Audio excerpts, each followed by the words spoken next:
In the flash of a moment, an moment commonplace, player passed away and was reincarnated in the realm of his beloved role-playing game. At this moment, he discovers himself as a contemptible human trafficker fated for a woeful conclusion. Yet equipped with all his understanding of the sport, he chooses to alter his destiny. Rather than seizing the protagonists, he liberates them by utilizing the scarce artifacts he had conserved. What was anticipated to be a serene existence swiftly transforms into utter turmoil. All perceive him as a mythical elder, grand misinterpretations, an unintentional harem, and a standing that continues to expand globally. Greetings to this remarkable tale. In the metropolis of Aldea, on the inaugural day, a young lad was perched at a table, attempting to enjoy some tranquility, when a girl approached him and declared that she had at last succeeded in locating him, beckoning him to engage in various activities. Subsequently, on the following day, the narrative unfolded once more. Another young woman approached him, declaring that she had at last succeeded in locating him, and that he required to visit her property. Once more, on the subsequent day, the identical tale recurred. A fair-haired girl instructed him to engage in play with Remy. However, on this occasion, he did not acquiesce readily, stating that he was unable to comply due to his considerable commitments. Nevertheless, the young girl declined to acknowledge it, and continued to jolt him, inquiring why not, as Remy had finally acquired some leisure, thus he ought to engage in play with her. Another woman appeared, stating it would merely take a few moments, so he didn't have to create such a grand spectacle over it. How did he find himself in this predicament? To clarify that, we must travel back in time slightly. Throughout the night, deep within a woodland, two men were disputing with a novice youth. He is the state executioner referred to as Master Kai. The individual stated that they were preparing to retire for the night and that the main character must vigilantly keep watch, as they were compensating him quite handsomely merely to escort them from the town of Wafer.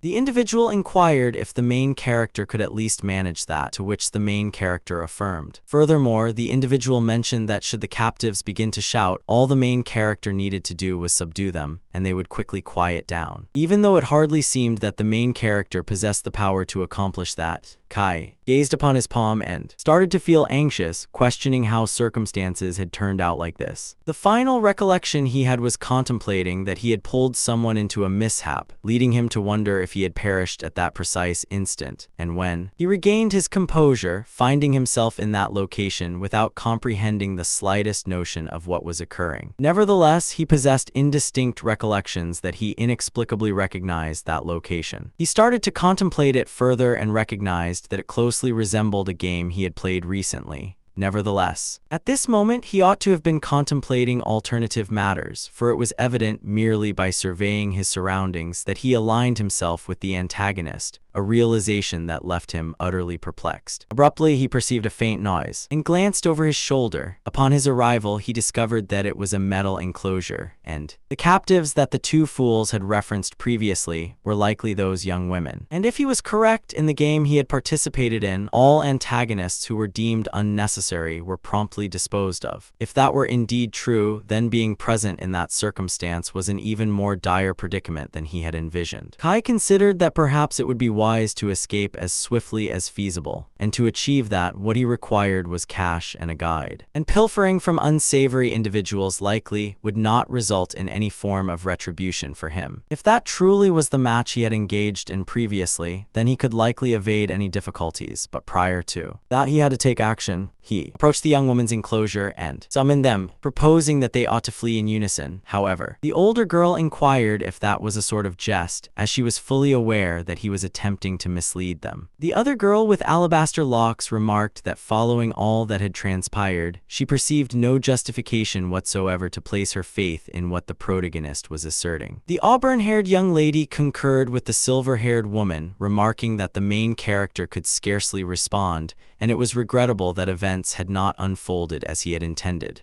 Kai unlocked the enclosure, expressing that it had required him a considerable amount of time to penetrate the adversaries, thus he wished to genuinely apologize for the delay in aiding them. Both of them remained reluctant to accept it, yet the main character persisted in elucidating that he was an individual employed by the intelligence agency. he had deceived from start to finish. However, persuading them that he was aligned with their interests had become the utmost concern. Upon elucidating the predicament, the main character urged them to expedite their actions, for if the marauders uncovered his activities, his fate would surely be sealed. The crimson-haired young lady expressed her desire to flee, but regrettably, she was unable to do so. Her leg had been problematic from the outset, and presently she was in no state to depart.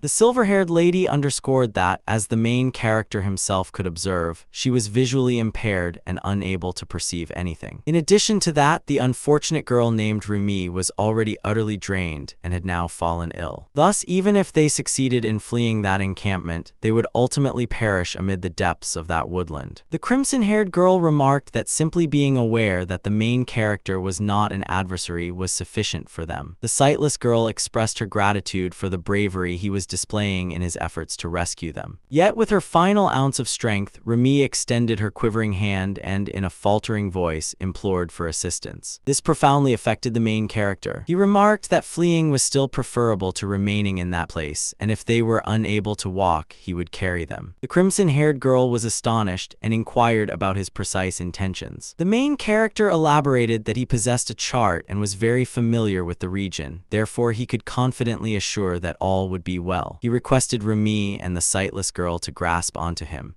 lifted the auburn-haired girl into his embrace, and began to stroll with her through the woods. As he bore the weight of them all, the main character reflected that the physique he possessed at that moment was truly what he had envisioned. It was exceptionally robust and entirely unlike his former self. He chose to set those reflections aside and concentrate on his present objective, as at this moment no one was pursuing them. The preceding map displayed the city of Aldea under the designation he had assigned it during his gameplay, and if the initial game information somehow persisted in that realm. Consequently, he ought to be capable of determining precisely where they were required to head at this moment. After a period of time, he ultimately succeeded in discovering a residence and a tree.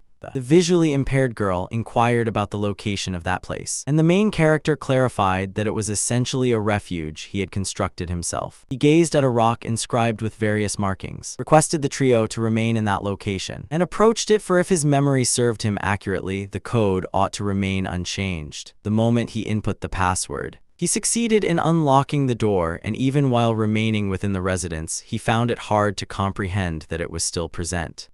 The main character commenced ushering them indoors, beginning with Rumi. Immediately upon bringing in the crimson-haired girl, she inquired if he was merely a typical agent. The sightless girl remarked that constructing a treehouse in such a location was anything but conventional, yet the main character was equally astonished as they were. The moment he gently set the visually impaired girl on the mattress, she inquired about the situation, to which the main character replied that it was insignificant. Rumi inquired if everything would turn out fine, and the visually impaired woman responded that she was apprehensive as well. The main character suggested that there might be an object kept in that location. The crimson-haired girl inquired whether there was anything they might offer Rumi to consume.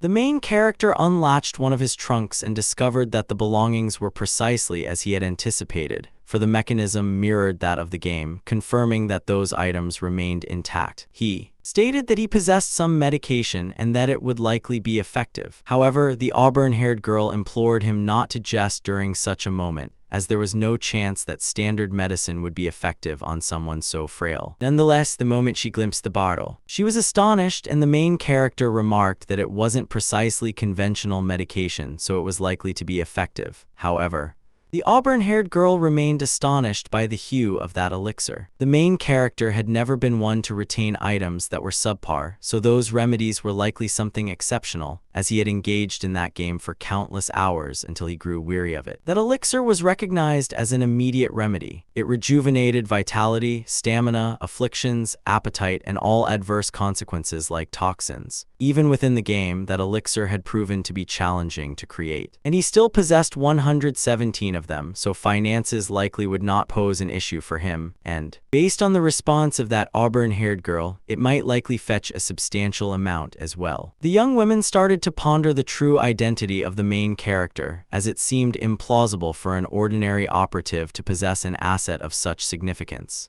He inhaled profoundly, and presented them with an elixir, suggesting it was wiser not to pose too many inquiries for the benefit of all. He requested everyone to utilize that object, as he preferred not to continue wandering outdoors while bearing 3 individuals.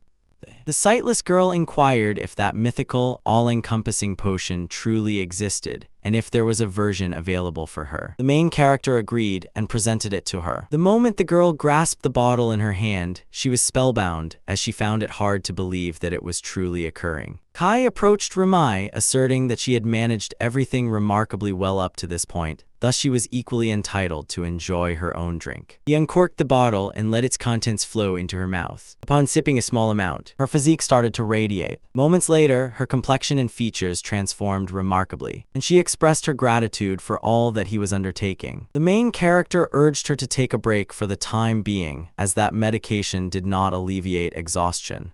The sightless girl also consumed her elixir and started to weep, for she was able to perceive once more. The auburn-haired girl consumed hers as well and rose to her feet, noticing that her leg had reverted to its usual state. The main character expressed that upon successfully returning all 3 of them home unharmed, he could be somewhat avaricious in his request for a recompense. However, the young ladies were unfazed. They merely wept, exclaiming that they could finally perceive once more. The main character believes that he is uncertain about the duration of their affliction. However, it is preferable to allow them some distance to fully relish that experience. The following day, upon uncovering that they had been abducted from the metropolis of Aldea, he comes to understand that it is over 2 cities distant from that location. And evidently, it will require a considerable amount of time before they can return. The crimson-haired girl becomes furious, instructing the protagonist to voice his grievances to the companions he had been socializing with, as it is entirely their responsibility. Kai inquires if they genuinely lack knowledge on how to utilize teleportation or something similar. The crimson-haired girl asserts that if anyone were capable of wielding a mythical incantation of that nature, they would have fled long ago. The main character chuckles, remarking that it truly adds up. He contemplates that had he been reborn as the role he once portrayed, perhaps he would possess the ability to teleport. Upon examining the characteristics of his new physique, he discerned that it was unremarkable, falling somewhere between a D and C rank treasure seeker, lacking any distinctly extraordinary features. The silver-haired girl claims that she has heard that historically, there was solely one individual proficient in employing teleportation sorcery. The main character subsequently clarifies that it is an esteemed incantation, thus it is typical for only a few individuals here and there to possess the ability to wield it. However, the foremost priority at this moment is to ascertain their current well-being. The silver-haired girl expresses that due to him, she is able to perceive even though she has not completely healed and is still exerting herself significantly. The crimson-haired girl expresses that her leg is now well, thus she is exceedingly appreciative of his assistance and the elixir he provided to them. She remarks that they had previously acquainted themselves, so the protagonist ought to refrain from referring to her as Redhead, as she possesses a name as well, which is Karen Dior Aldi. The other girl introduces herself as Nina Qualier Ansage, while the one who remains reclined is Ramai Tralia Albolra.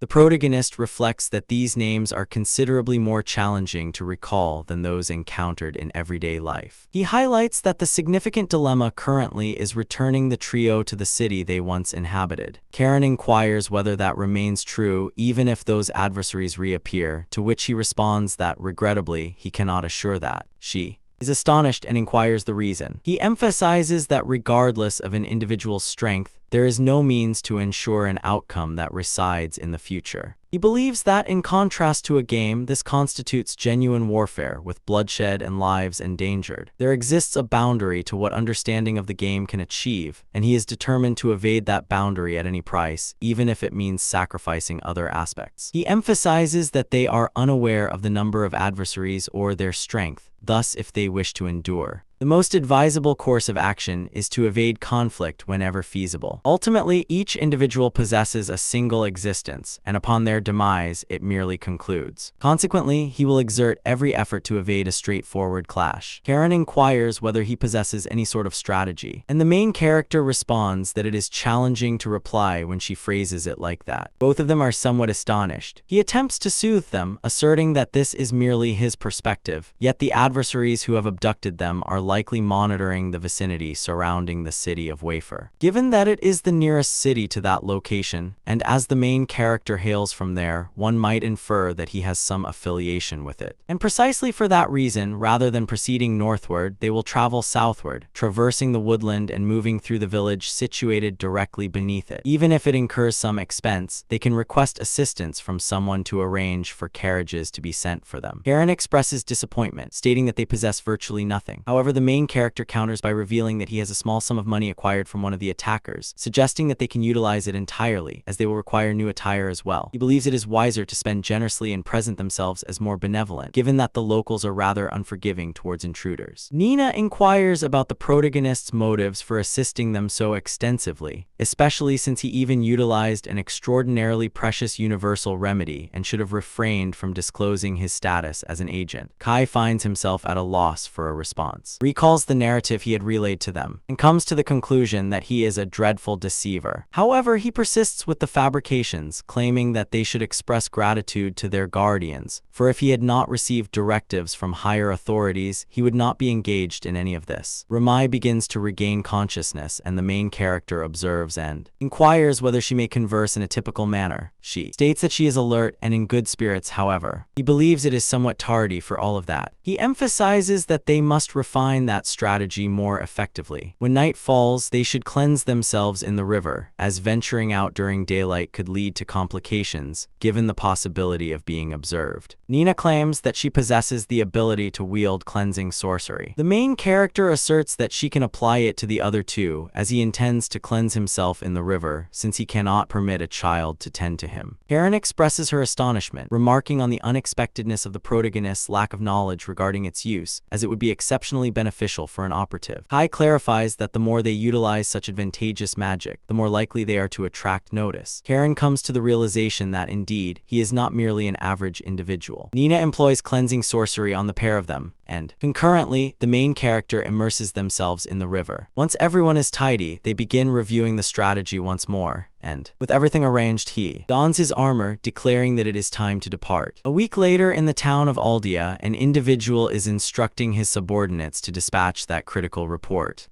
The main character, who has recently entered the city, observes that the location appears to be quite lively. Harem asserts that it is evident, as they successfully came back unscathed. The gentleman from earlier refers to the trio as young women and expresses his delight at their safe return. Harem expresses her gratitude and emphasizes that it was due to the protagonist that they managed to return unharmed. The man inclines his head before the protagonist, expressing that he is at a loss for words to convey his appreciation for the recent act, thus he extends his sincerest gratitude. He requests the trio to remain within the entrance, as a guide is on their way to accompany them. Nina inquires of the main character what his next steps will be. Kai reveals that he plans to remain in that city for a time. Karen clarifies that this isn't precisely what they seek to understand, as the fundamental inquiry pertains to whether he has any intentions moving forward, including notifying his superiors about the incident.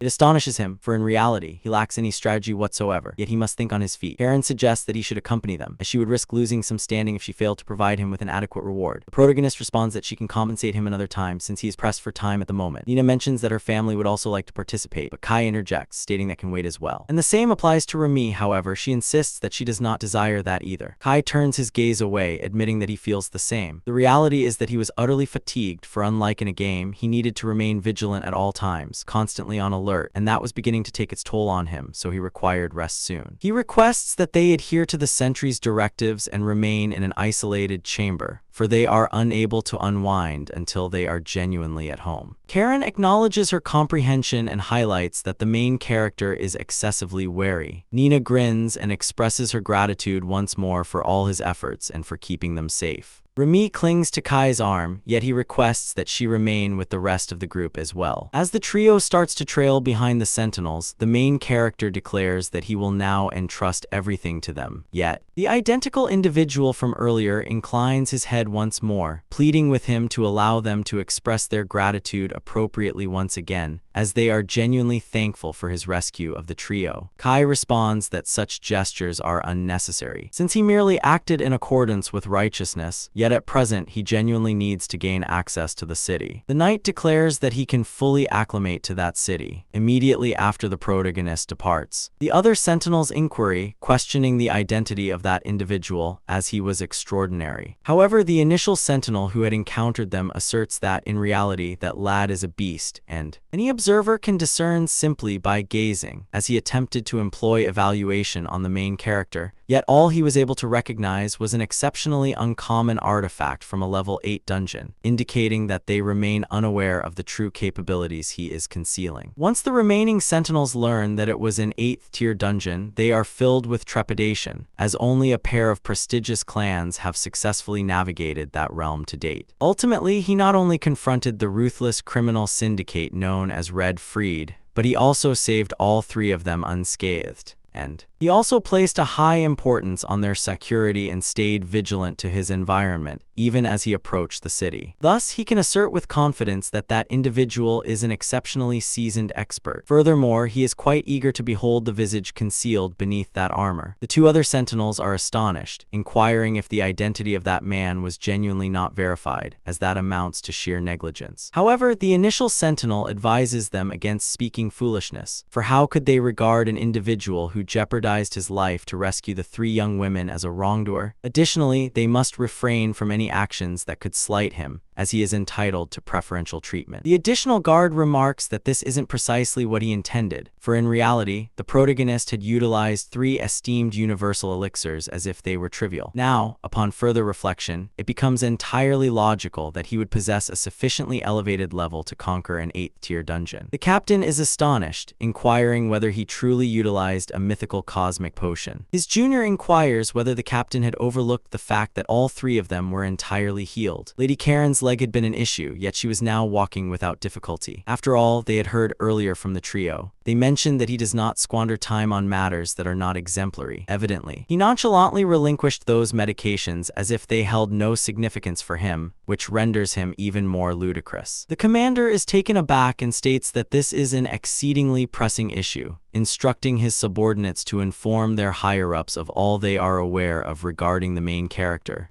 and likewise to the Hunters Guild, and they must act without delay. The 2 sentinels dash away to relay the information. Karen is the offspring of one of the most esteemed ducal families in the aristocracy. Nina is a scion of the original lineage of the Venerable Holy Church. And ultimately, Ramai is the offspring of the chief who supervises numerous business entities.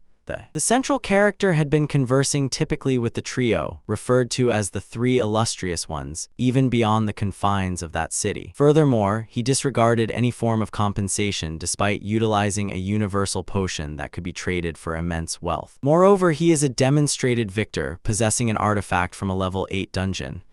That individual is undoubtedly a participant in the clandestine group operating directly under the authority of the Empire, commonly referred to as the Verter Peacekeeping Force. As the main character strolls through the metropolis, he believes that it appears virtually identical to, or perhaps even superior to, the one from the game, as it is precisely the same. From that vantage point, he can perceive the treasure hunter's society. He inhales deeply, contemplating that he would prefer to stroll a bit longer and observe everything. Nevertheless, he has reached his physical threshold. Furthermore, he is quite uncomfortable with the way everyone is gazing at him. He glances at a young man on the pavement and inquires whether there is an issue, but the young man becomes frightened and replies in the negative. Although many might assume they would encounter numerous individuals in armor if they ventured into the central district, he donned that gear to slightly enhance his fighting prowess. Given its infrequent nature, it is somewhat expected that it is garnering considerable interest. As a result, it would be more advantageous for him to head directly to his lodging. However, out of the blue, he perceives an exclamation declaring that he is extraordinary. A young girl dashes toward him and embraces his leg.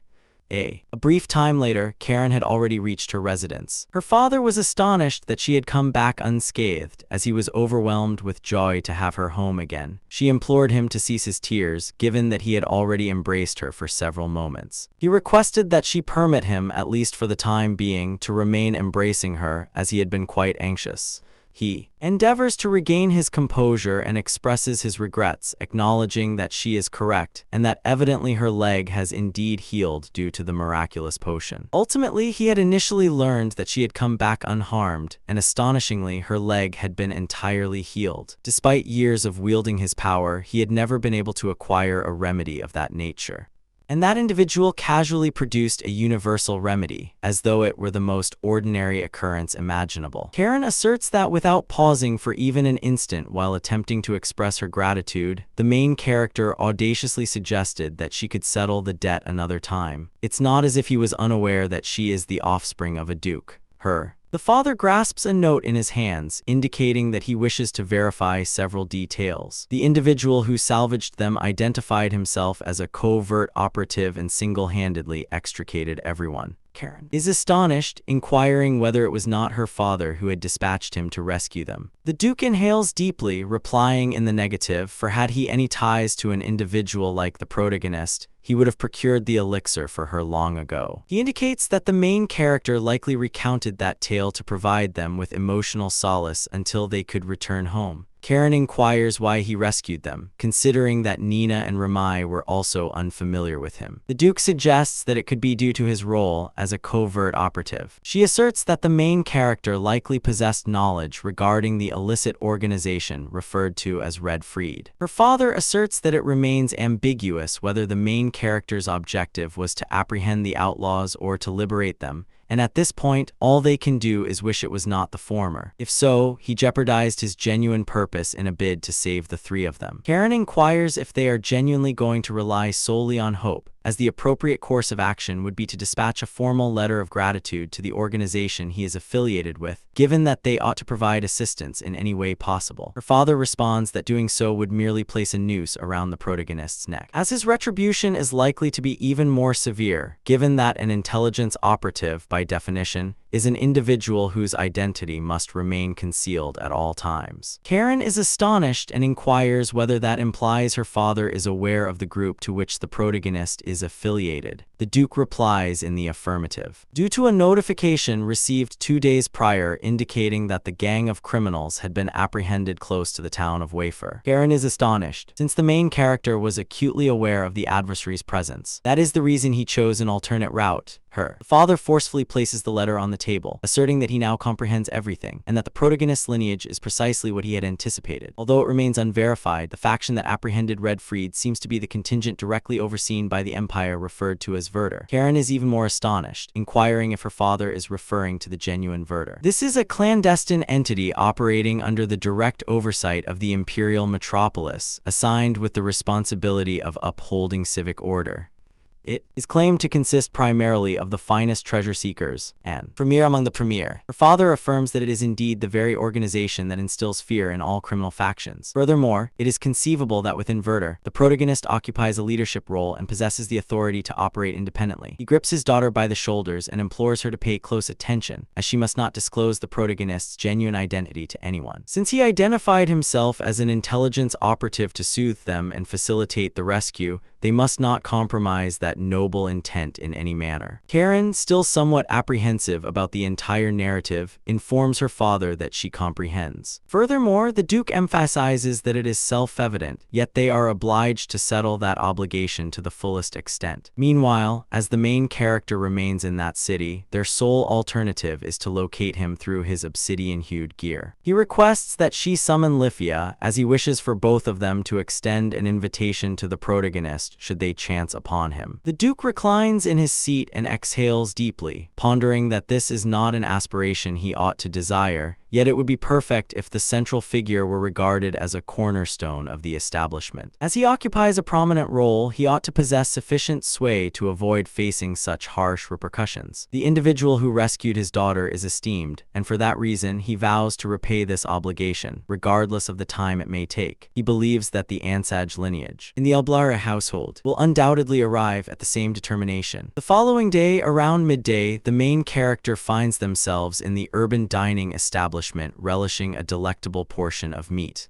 The attendant at that location chuckles, expressing that he is quite pleased to learn of it. He shifts the topic, admitting that he realizes it's somewhat intrusive to inquire, but he must ascertain whether the protagonist is the individual adorned in that black armor. Kai merely chuckles, and the attendant comprehends right away, remarking that he was aware of it. Upon first encountering the protagonist, he was utterly terrified, yet he remains courteous and stands apart from the rest, given that numerous treasure seekers in that city are perpetually boasting and instigating conflicts. The attendant inquires whether the protagonist hails from another location, to which he replies affirmatively, indicating he comes from quite a distance. Abruptly, a knight swings open the door seeking approval as he has an inquiry. He presents himself and inquires if anyone adorned in gear as dark as the abyss has traversed that venue. Both the front desk attendant and the main character are astonished, gazing into one another's features. Kai becomes frightened and requests the receptionist to attempt to conceal him, yet the receptionist advises him to cease his foolish chatter, as that individual is one of the Duke's guards. The warrior inquires once more. The main character asserts that should any issues arise, he will accept responsibility, and the receptionist can indicate that it was he who advised him to proceed. The front desk attendant inhales deeply and expresses that, regrettably, no individual has traversed that path. The sentinel expresses gratitude for the intel and departs from the premises. The front desk attendant shouts at the main character, inquiring about his identity after everything. Abruptly, a different individual interjects, expressing that she has an inquiry and inquires if anyone clad in dark gear has arrived to reside there. The receptionist is apprehensive due to the fact that the woman hails from the sacred church, yet the main character persists in requesting the same item. The receptionist ultimately consents and remarks that, regrettably, no one arrived dressed in those garments. The lady from the sacred church expresses her gratitude for his time and departs. Shortly thereafter, another individual arrives, expressing regret and inquires whether anyone clad in ebony armor has come through. The front desk attendant was already agitated, and the main character continued to request the same action. Thus, the receptionist provided an identical response. The moment the final individual departed, the front desk attendant inquired of the main character what precisely he had done, as the three influential figures referred to as the three illustrious ones were seeking him out. Kai expressed that even he was unaware and that perhaps he had engaged in something irrational without being conscious of it. The receptionist reprimanded the protagonist, asserting that this matter was not trivial enough to overlook, thus he needed to address it before it became too late. Kai, still apprehensive about the reality that the three formidable beings were seeking him, started contemplating his next course of action. In the meantime, within her chamber, Karen was clarifying to her sibling that all was well now and that she was not overexerting herself. However, her sister persisted in inquiring if she was certain she wasn't straining herself excessively and if her foot, along with her leg, was no longer causing her pain. Karen underscored that she had previously stated that the prior day due to she was faring exceptionally well, yet despite this, she felt joyful and expressed her gratitude to her sister once more for providing such attentive care. Lifia expressed that she was extremely pleased to witness her sister's leg improving, yet she also felt a tinge of melancholy as their daily activities were drawing to a close since she had truly relished that time shared with her sister. Karen pondered how they had yet to locate someone so obvious, given that they had acquired details indicating the main character had been transporting an infant. Lifia remarked that at this pace, they would be unable to express their gratitude to him whatsoever. Karen stated that the main character was unquestionably obstructing anyone from discovering his whereabouts. Her sibling concurred, stating that their father had informed her of all the details. Karen inquired whether her sibling believed the main character could be held accountable for utilizing that all-encompassing potion. Lifia understood precisely how her sister felt, yet all they could do at that instant was wish for a discreet resolution. Karen became somewhat irate because the main character had deceived her completely. By articulating that it was his private inventory, he aimed to simplify their utilization of it without any concerns. Lifia remarked that now that she comprehended the protagonist somewhat more clearly, he had likely wished to conceal his affiliation with such an organization. Karen inhaled deeply, wishing that he would avoid any severe repercussions. Lifia chuckled at her sibling, remarking that it was unusual to witness her in such a gloomy state. Karen stressed that the hero had ventured out alone to rescue them, rendering her demeanor irrelevant. The sibling continued chuckling, insisting that she had never claimed it was a negative aspect. Karen grew increasingly irate. Her sibling clarified that Marie and Palka had conveyed the identical message, which demonstrated that the man was indeed remarkable. He had jeopardized his own life to rescue them, fully aware that he could face accountability from the organization. Karen inquired when her sibling had encountered him. She indicated that it had merely lasted for roughly an hour. Yet Nina and Ramai had seemingly recounted remarkably similar narratives. Moreover, they expressed their desire to express gratitude to him promptly and wished to meet him once more. Karen stated that nonetheless she remained the individual who contemplated the protagonist the most. Her sibling chuckled once more and urged her not to become so fixated on it. Karen stated that she was not fixated on anything. In the interim, at the boarding establishment, the caretaker expressed that, to be completely candid, he believed the main character had not committed any offenses. However, if he persisted in concealing his whereabouts, it would become progressively challenging to remain there. Whispers were circulating widely, and the hunt for him was intensifying significantly. The main character noted that if there were no additional suspects at this juncture, then clearly only he was left. The steward concurred, stating that he was the sole individual who was suitable. Kai inquired about the type of retribution he might anticipate should those allegations prove to be accurate. The attendant indicated that even if it were the mildest penalty, the protagonist would likely be prohibited from returning to that city. Should the three formidable ones collaborate, accomplishing that would be effortless for them. The front desk clerk emphasized that persistently concealing the main character also burdened his conscience. Nevertheless, in spite of everything, he still wished to offer him some counsel, urging him not to alter his approach. As a speculation was already spreading that the individual who successfully disclosed the whereabouts of the protagonist would earn a sum of 3 million, Kai was astonished by this figure and inquired of the attendant why he had not yet made the report. The front desk attendant clarified that now that they had come this distance and concealed the main character, it was too late for that. Furthermore, Kai was likely a significant figure, since it appeared that the three prominent individuals were making an effort to avoid excessive scrutiny, indicating he must have a rationale for behaving in such a manner. The main character attempted to clarify that, in reality, he was not particularly significant, but the front desk attendant remained unconvinced. The main character expressed that regardless of the outcome, he needed to don his gear once more the following day and depart the city before something more dire occurred. Nevertheless, he acknowledged the necessity to seize the day to unwind. The staff member remarked that it was an excellent suggestion and encouraged him to indulge himself a bit. He commenced strolling, believing that even if he were banished from that city the following day, he would still find contentment in knowing he had relished it for as long as he was able. He gazed at the timepiece tower and recalled ascending it once around that identical period. And since he was already present, he could visit one final time. However, prior to stepping inside, he settled the admission charge and recognized that it remained just as ludicrous as it had always been. However, given that he could face a prohibition tomorrow, he would still embrace it, despite the high cost. Once he settled the payment and ascended, he stumbled upon a lady and was astonished. He welcomed her, and she returned his greeting. The main character positioned himself next to her, reflecting on the whispers circulating within the game regarding an enigmatic figure hidden within the clock tower. However, it seemed implausible that the elusive character from the game was right before him, so it would be wise for him to remain somewhat vigilant for the time being. The pair persisted in gazing out the window, and she informed the main character that it was a splendid vista and ideal for refreshing one's thoughts. The main character consented. She inquired about his presence in such a location. Kai clarified that it was for the identical reason, as he required some time to clear his mind a bit. She chuckled, expressing her comprehension, and inquired whether he was familiar with the individual donned in dark gear. The main character was somewhat taken aback and alarmed by the inquiry, and remarked, indeed, as he had turned into quite the subject of interest recently.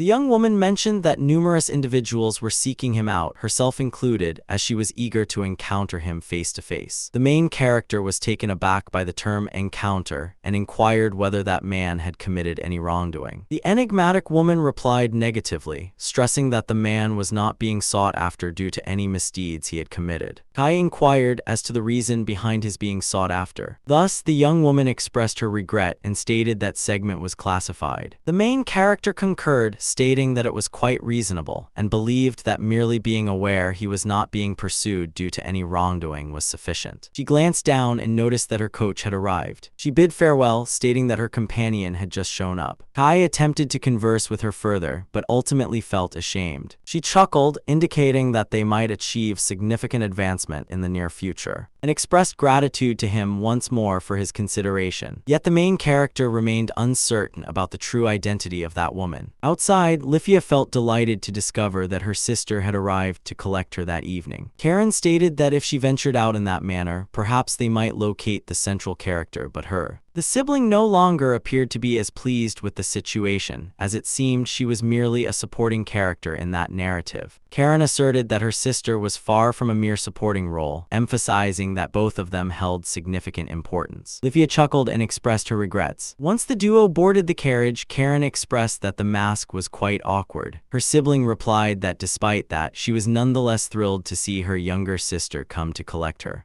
Lifia highlighted that in addition to that, she had encountered someone at the clock tower only recently for the very first time. Karen mentioned that it was somewhat unusual, and possibly the individual had caught wind of the gossip and ventured there to explore. Lifia elucidated that initially she too had been cautious, but after conversing with him, she understood that this was not the situation, as that man had even addressed her in a manner that typically no one would attempt, and it had been an extraordinarily significant occasion. However, just to be certain, she had also inquired of that young man if he possessed any knowledge regarding the individual clad in dark gear. Yet, as anticipated, she was unable to obtain any details. Karen stated that, regrettably, she had also failed to acquire any information, and their father speculated that the protagonist might have already departed from the city. If that were true, the gate guards would have notified them. Lifia started pondering and remarked that the individual she encountered in the clock tower had uttered something quite momentous. Karen became attentive and inquired of her sister what type of individual that guest had been. Lifia remarked that he was an exceptionally captivating individual, bearing a blemish above his eye and exuding a serene presence. Karen inquired whether the blemish was on the left side. Her sibling pondered briefly and stressed that it was precisely on the left side. Karen called out to the coachman to promptly return to the clock tower. Lifia was slightly taken aback and inquired of her sibling if she was certain of that. Karen clarified that the main character bore a mark close to his left eye, leaving a genuine possibility that it could be him. Lifia becomes furious and inquires why she hadn't mentioned this earlier. Karen clarifies that it was a hidden matter shared solely between her and their father. The more individuals are aware of his appearance, the more challenging his responsibilities become. A brief moment later, they reach the timepiece tower, and she dashes out of the carriage, yet the moment she arrives at the summit, he is absent. Within the Treasure Seekers Alliance, Garag, the leader of the Aldia division of the Treasure Seekers Guild, was losing his mind, pondering why there was an absence of intelligence regarding the protagonist and the extent of the limitations surrounding that information. 3 days prior, they had obtained a notification from the Gate Sentinels. An individual clad in dark attire, highly probable to be affiliated with Verter, was present in the urban area. He had salvaged the offspring of the 3 esteemed figures from the Crimson Liberation Coalition entirely on his own, and whether solitary or aided by allies, had additionally apprehended the entirety of the gang of marauders. They remained uncertain about how the details regarding the abduction had circulated, yet assaulting a city under the direct control of the Empire was virtually equivalent to assaulting the Empire itself. For that reason, it was entirely conceivable for Verter to be dispatched. And the deeper he delved, the more that hypothesis became logical. Garag had stated that no one should engage with the Absolute Black. That was what he had informed all the hunters. Nevertheless, an individual ultimately encountered him in the metropolis while he was holding a young girl. He even cradled her in his embrace. Yet, if his task had already concluded, the guildmaster would be immensely appreciative if he made his way back to the capital. Abruptly, a woman storms in, shouting for the guildmaster and declaring that there is an issue. She asserts that an individual they consider to be the Absolute Black has recently joined the guild. Garag cannot fathom that his troubles are endless. The moment he arrives at the reception zone, the main character is positioned there in his protective gear. He salutes him and invites him to the Treasure Seekers Guild. A few individuals begin to chuckle, laughing so intensely that they are nearly in tears when the guildmaster addresses them with such courtesy, and it is genuinely amusing. Garag becomes furious due to their complete lack of understanding regarding the true events unfolding. Garag expresses his gratitude for his visit. Kai mentions that he is merely present to observe. The guildmaster inquires about his reason for visiting, yet the main character inquires whether he has committed an error. Garag becomes frightened and responds negatively. Nonetheless, the guildmaster believes that exploring the surroundings amounts to surveillance camouflaged as a leisurely trip,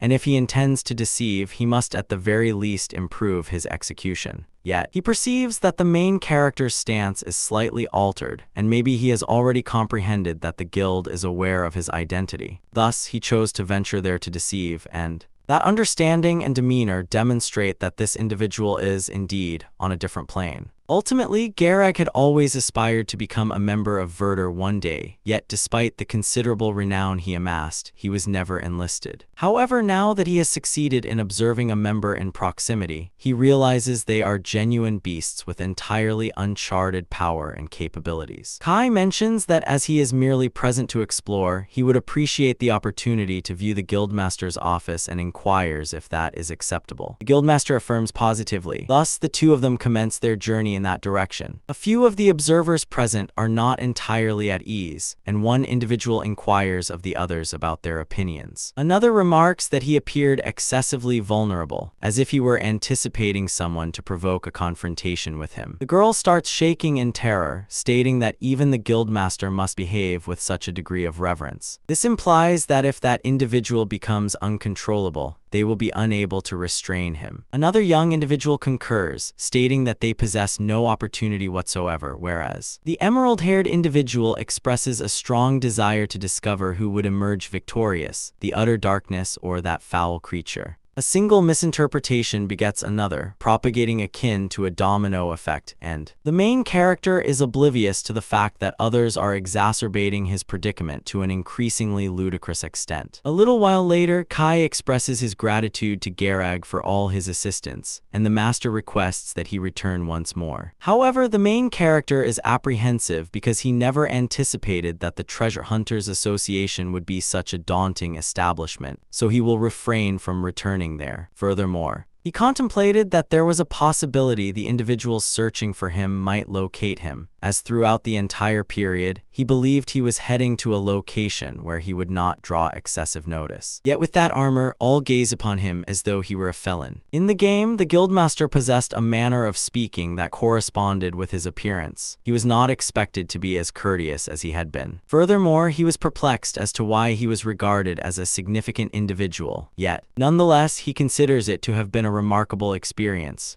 As he strolls along the avenue, uncertain of what actions to take next, as visiting attractions in that armor is not feasible. Unexpectedly, a carriage halts next to him, and Aaron leaps out, exclaiming that she has at last succeeded in locating him. The protagonist surmises that if he is not mistaken, she is of noble lineage, and that insignia on the carriage represents a ducal lineage. Aaron, vexed, chastises him, inquiring where he had been concealing himself since she had searched for him far and wide. The protagonist clarifies that he was at the inn. Karen notes that they had never received any information regarding that. The protagonist reveals that he had solicited a favor from the proprietor. The two gazed at one another for a period of time, and she ultimately relaxes, highlighting that this is reminiscent of the main character. Kai inquires what she specifically intends by that, but she claims it is trivial, as it is likely a matter he is unable to discuss. Lethia likewise exits the carriage and inquires of her sister about the current situation. However, the moment the main character perceives her voice and observes the hue of her hair, he is astonished. Lethia expresses her regrets for the delayed welcome and presents herself by stating her name. She emphasizes that she struggles to adequately convey her appreciation for his actions, as mere words fall short. She expresses uncertainty about whether this is too abrupt, but she wishes to find out if he has a bit of leisure time on that day. Kai inquires about the consequences of agreeing. Karen clarifies that she will invite him to her residence and express her gratitude appropriately. The main character states that if that is the situation, then he is exceedingly occupied. Catherine and Lethia are perplexed. The main character contemplates that despite being the rescuer of an aristocrat's daughter, behaving insolently might still result in his demise. The two siblings exchange glances and embrace. To the main character's embrace, within melodious tones, they urge him to refrain from expressing such sentiments and implore him to permit them to extend their gratitude, if only slightly, as they have arranged a cozy conveyance to transport him to that location. With such a plea, he ultimately yields. Within the carriage, he gazes at them and contemplates that he senses as though he is being misled. Lethia expresses her profound appreciation for his willingness to permit her to carry out her obligation by accepting this acknowledgement, as neglecting to do so would be intolerable for those concerned and could tarnish the family's overall reputation. The protagonist ultimately concedes, remarking that it does hold some logic, yet he remains somewhat perplexed by the situation. Karen mentions that there is something she is eager to inquire about while the protagonist is still present. Kai observes that it is somewhat unsettling to hear her address them so formally. She then raises her voice, asserting that he is being quite discourteous, but since he has prompted her, she will communicate in a more casual manner. The main character expresses that he favors her as she was previously and inquires what she would like to understand. Karen addresses the matter directly and indicates that when the main character rescued the trio, he utilized various of those mythical potions. As a result, she is curious to find out if he ultimately inflicted any harm upon himself due to the situation, as that would explain his concealment in that city. The main character fails to grasp how that could be detrimental to him and asserts that, in fact, it is not the case.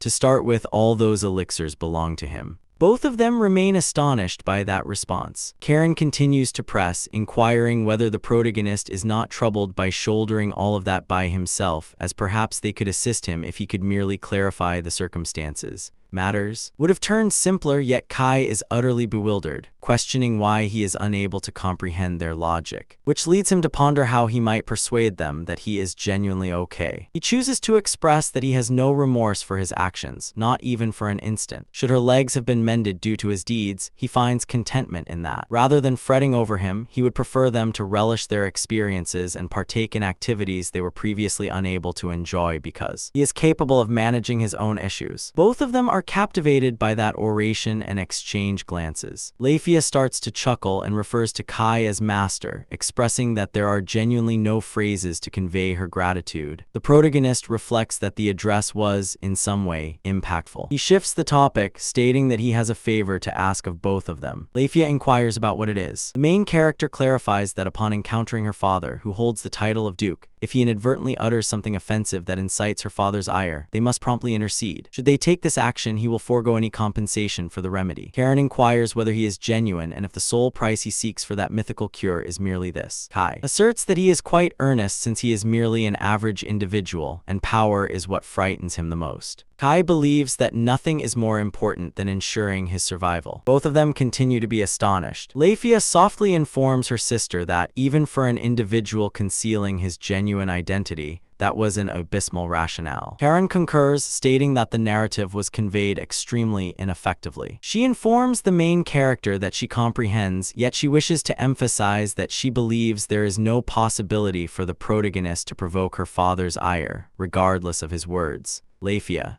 concurred with her sibling's recent statement. The main character expresses that it is extremely beneficial and that he feels considerably more at ease now. Karen inquires whether he intends to remain in that armor throughout the duration. The main character gazes at his armor and remarks that it might be impolite if he were to leave it on. However, she clarifies that this is not precisely what she intended, as it resembles quite substantial armor, which could be troubling him. Lethia expresses that, for her part, she is quite eager to glimpse the visage concealed within that armor. Karen requests her sibling to cease being so disrespectful, yet that demand astonishes the main character. Lethia believes that the main character is incredibly sincere. He is neither conceited nor does he regard others with disdain. While he is a person of limited speech, he remains challenging to interpret. He must remain vigilant to safeguard them should any situation arise now. She can comprehend why her sibling was so fond of that individual. In contrast to other treasure seekers, the greater their notoriety, the more they attract jealousy.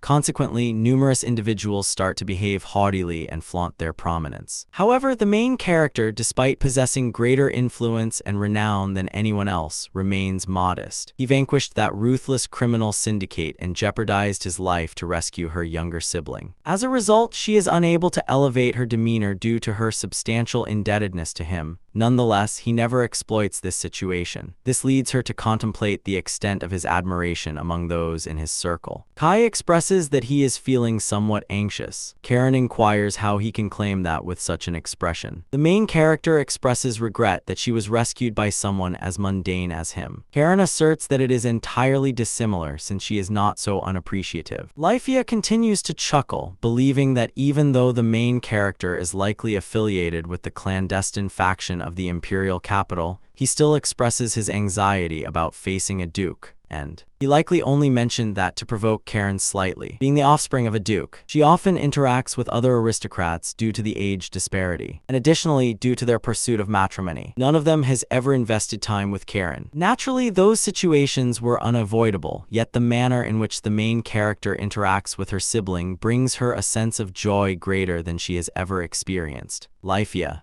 sought to encounter the main character at all costs, but her sibling desired it even more fervently. Moreover, Kai opted to enter the carriage to avoid tarnishing the Duke's standing. He even attempted to relinquish the obligation for the mythical remedy they had tirelessly sought for years, merely requesting her to step in if he provoked their father. A remedy capable of healing any ailment whose worth is akin to the erection of a fortress was merely distributed at no cost. This prompts her to contemplate if there truly exists anyone else as benevolent as him in that realm. Lifea is seeking a method to preserve a bond with him from that point forward. She inquires about the duration of his stay in that city because, should he be intrigued, she can organize accommodations for him at any moment. Kai states that it is wholly contingent upon his emotional state. Lifea believes that the main character likely suggests that it solely relies on the directives issued from higher authorities because, merely through his actions, lives can be preserved, much like the life of her sibling. Therefore, it's possible that the demand she is presenting is quite self-centered. After a brief interval, they ultimately reach Karen's residence. A cordial welcome has been arranged for him,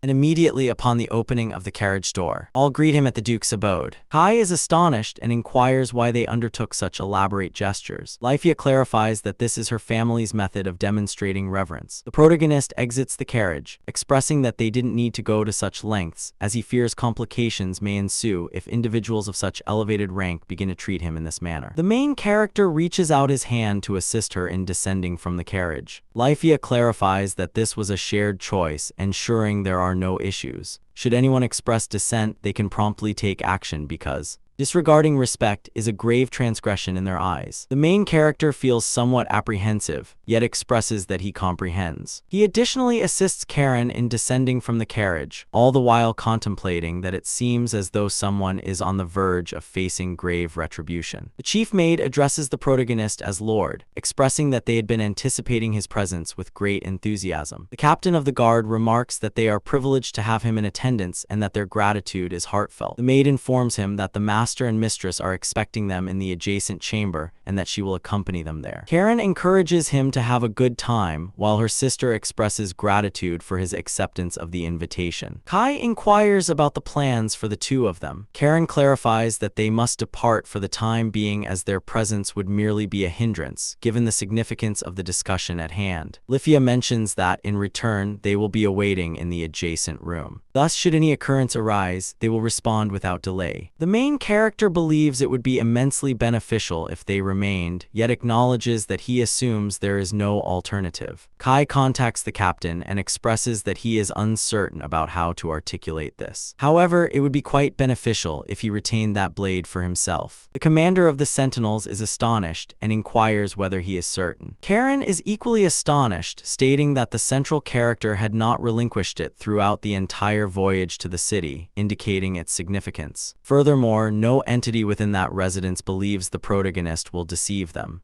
Kai emphatically demands to relinquish his blade, informing the captain that it's not as if he is seizing everyone's arms, and considering his role, it is only reasonable for him to be wary. He further remarks that in addition to that, he possesses considerable strength in close combat, so it is not as if he is incapable of battling without his sword. Everyone is astounded. The captain assures that he will handle that weapon with the greatest caution. Kai believes that this was no mere jest. Since his rebirth as a character with distinct capabilities compared to those he utilized in the game, he had attempted to wield weaponry. As anticipated, devastated. He found himself unable to maneuver with the same freedom as before, and it was all too easy to envision being struck first and sustaining a lethal blow before he could even respond. That is the reason he feels significantly more assured engaging in combat physically rather than wielding arms. Thus, relinquishing the armament isn't particularly challenging yet at this moment. He will no longer have the ability to flee. Individuals possessing such immense power instill fear in him. The chief maid instructed the main character to accompany her as they are entering now. He reflects that all he can do at this moment is wish for everything to proceed without complications. One of the magnificent supreme swords, the Black Sword Dullagund, is a sword that remains unbreakable and retains its sharpness, regardless of the challenges it encounters. The sole issue is that the luck attribute becomes erratic. The main character states that should they wish to inspect that armament, they may do so under the watchful eye of the chief guard. Following that, he steps into the dwelling and Karen dashes toward the sword, expressing her desire to observe that weapon as she has been intrigued by the blade for quite some time, given its undeniable beauty. The leader of the Sentinels experiences a slight unease, yet resolves to reveal it to her. As he extracts the blade from its scabbard, it gleams like a treasured gem. Nevertheless, he believes that it does not appear particularly sturdy. Karen, still astonished, inquires of the chief guard what type of combat technique he believes the protagonist employs. The commander observes that, based on the lightweight armor, he does not appear to be an individual who depends on raw power. Thus, if he were to speculate, he would suggest that he is the kind who overpowers his adversary with agility, interpreting their actions. Karen states that this is the most challenging adversary she can conceive.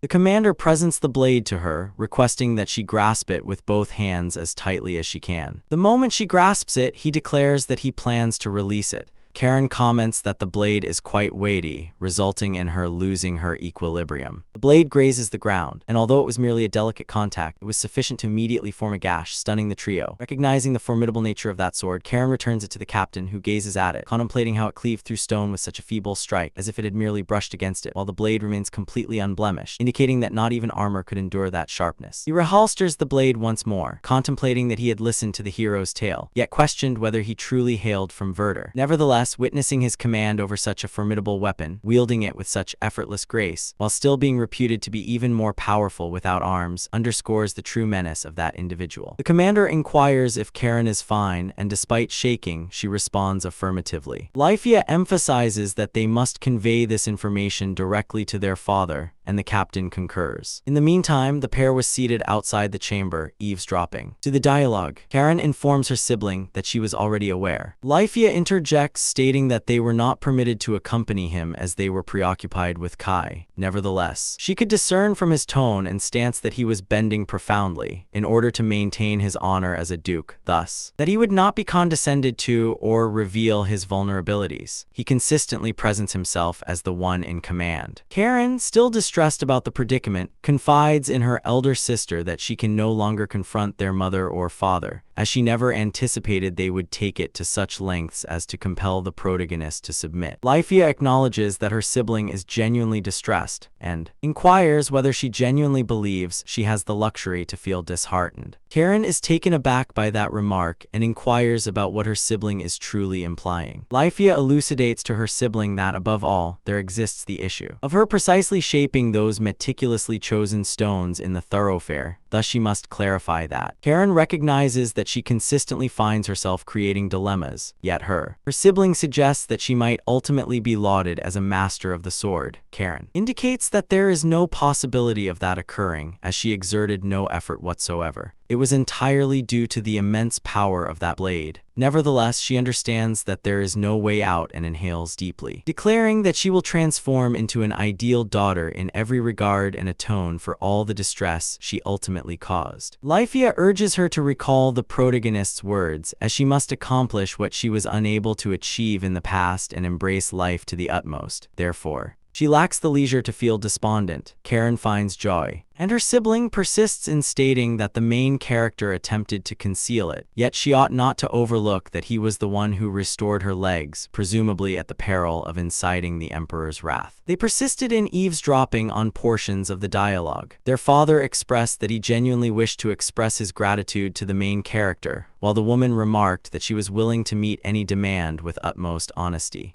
Karen noted that she had been contemplating for a considerable period why the main character would decline any form of recompense. Lifea clarified that, for him, rescuing individuals was likely perceived as commonplace. Karen, still perplexed, believed that an individual who declined a recompense as lavish as the one being presented was not an ordinary individual. Her sibling concurred, yet the bounty of a duke was remarkably precious. It might encompass titles, territories, estates, or ample riches to enjoy a life of opulence. Even marital plans could materialize, and nearly any feasible desire could be fulfilled. Nevertheless, she continued to believe there was the issue of the clock tower. She genuinely yearned to discover if there was any possibility of catching another glimpse of his visage. Karen wished that her sibling would not encounter the main character before her, given that it appeared she was quite infatuated with him and at this pace could potentially desire to possess him entirely. Lifea expressed her astonishment and remarked that she had never intended anything of the sort. Karen urged her sibling to speak honestly. If that were to occur, perhaps she could portray the appearance of the main character beyond just the scar.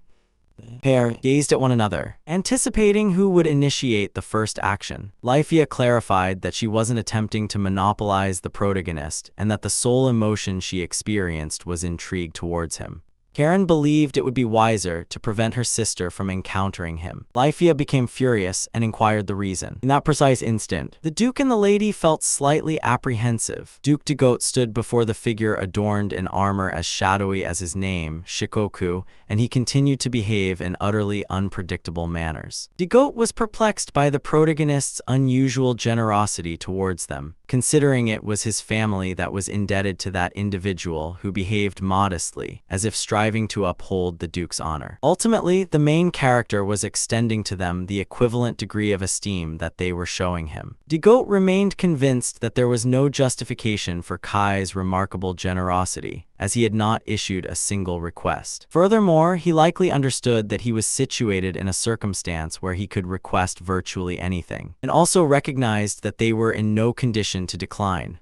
The Duke believed that, as the main character was linked to the Emperor, he was undoubtedly in a more elevated status than they were. Therefore, there was no justification for him to behave so modestly, and he must possess some form of support that they could never aspire to challenge. Typically, one would readily embrace appreciation, particularly if they were an explorer of valuables. Furthermore, if the main character genuinely wished to conceal his present location, it would be more prudent for him to subtly acknowledge their gratitude. Digote gazed at his spouse, pondering whether they might be undergoing a trial. Nevertheless, the perception he held of the main character surpassed that of anyone else he had encountered, despite being unable to discern his genuine demeanor. However, Kai was essentially an enigma. Nothing emanated from him, rendering him inscrutable. Digote sensed as though the main character was scrutinizing every action and each utterance he made, assessing how he, as a duke, interacted with someone of equal standing to the protagonist. However, he was uncertain about the appropriate course of action, for if he dismissed the main character without taking any measures,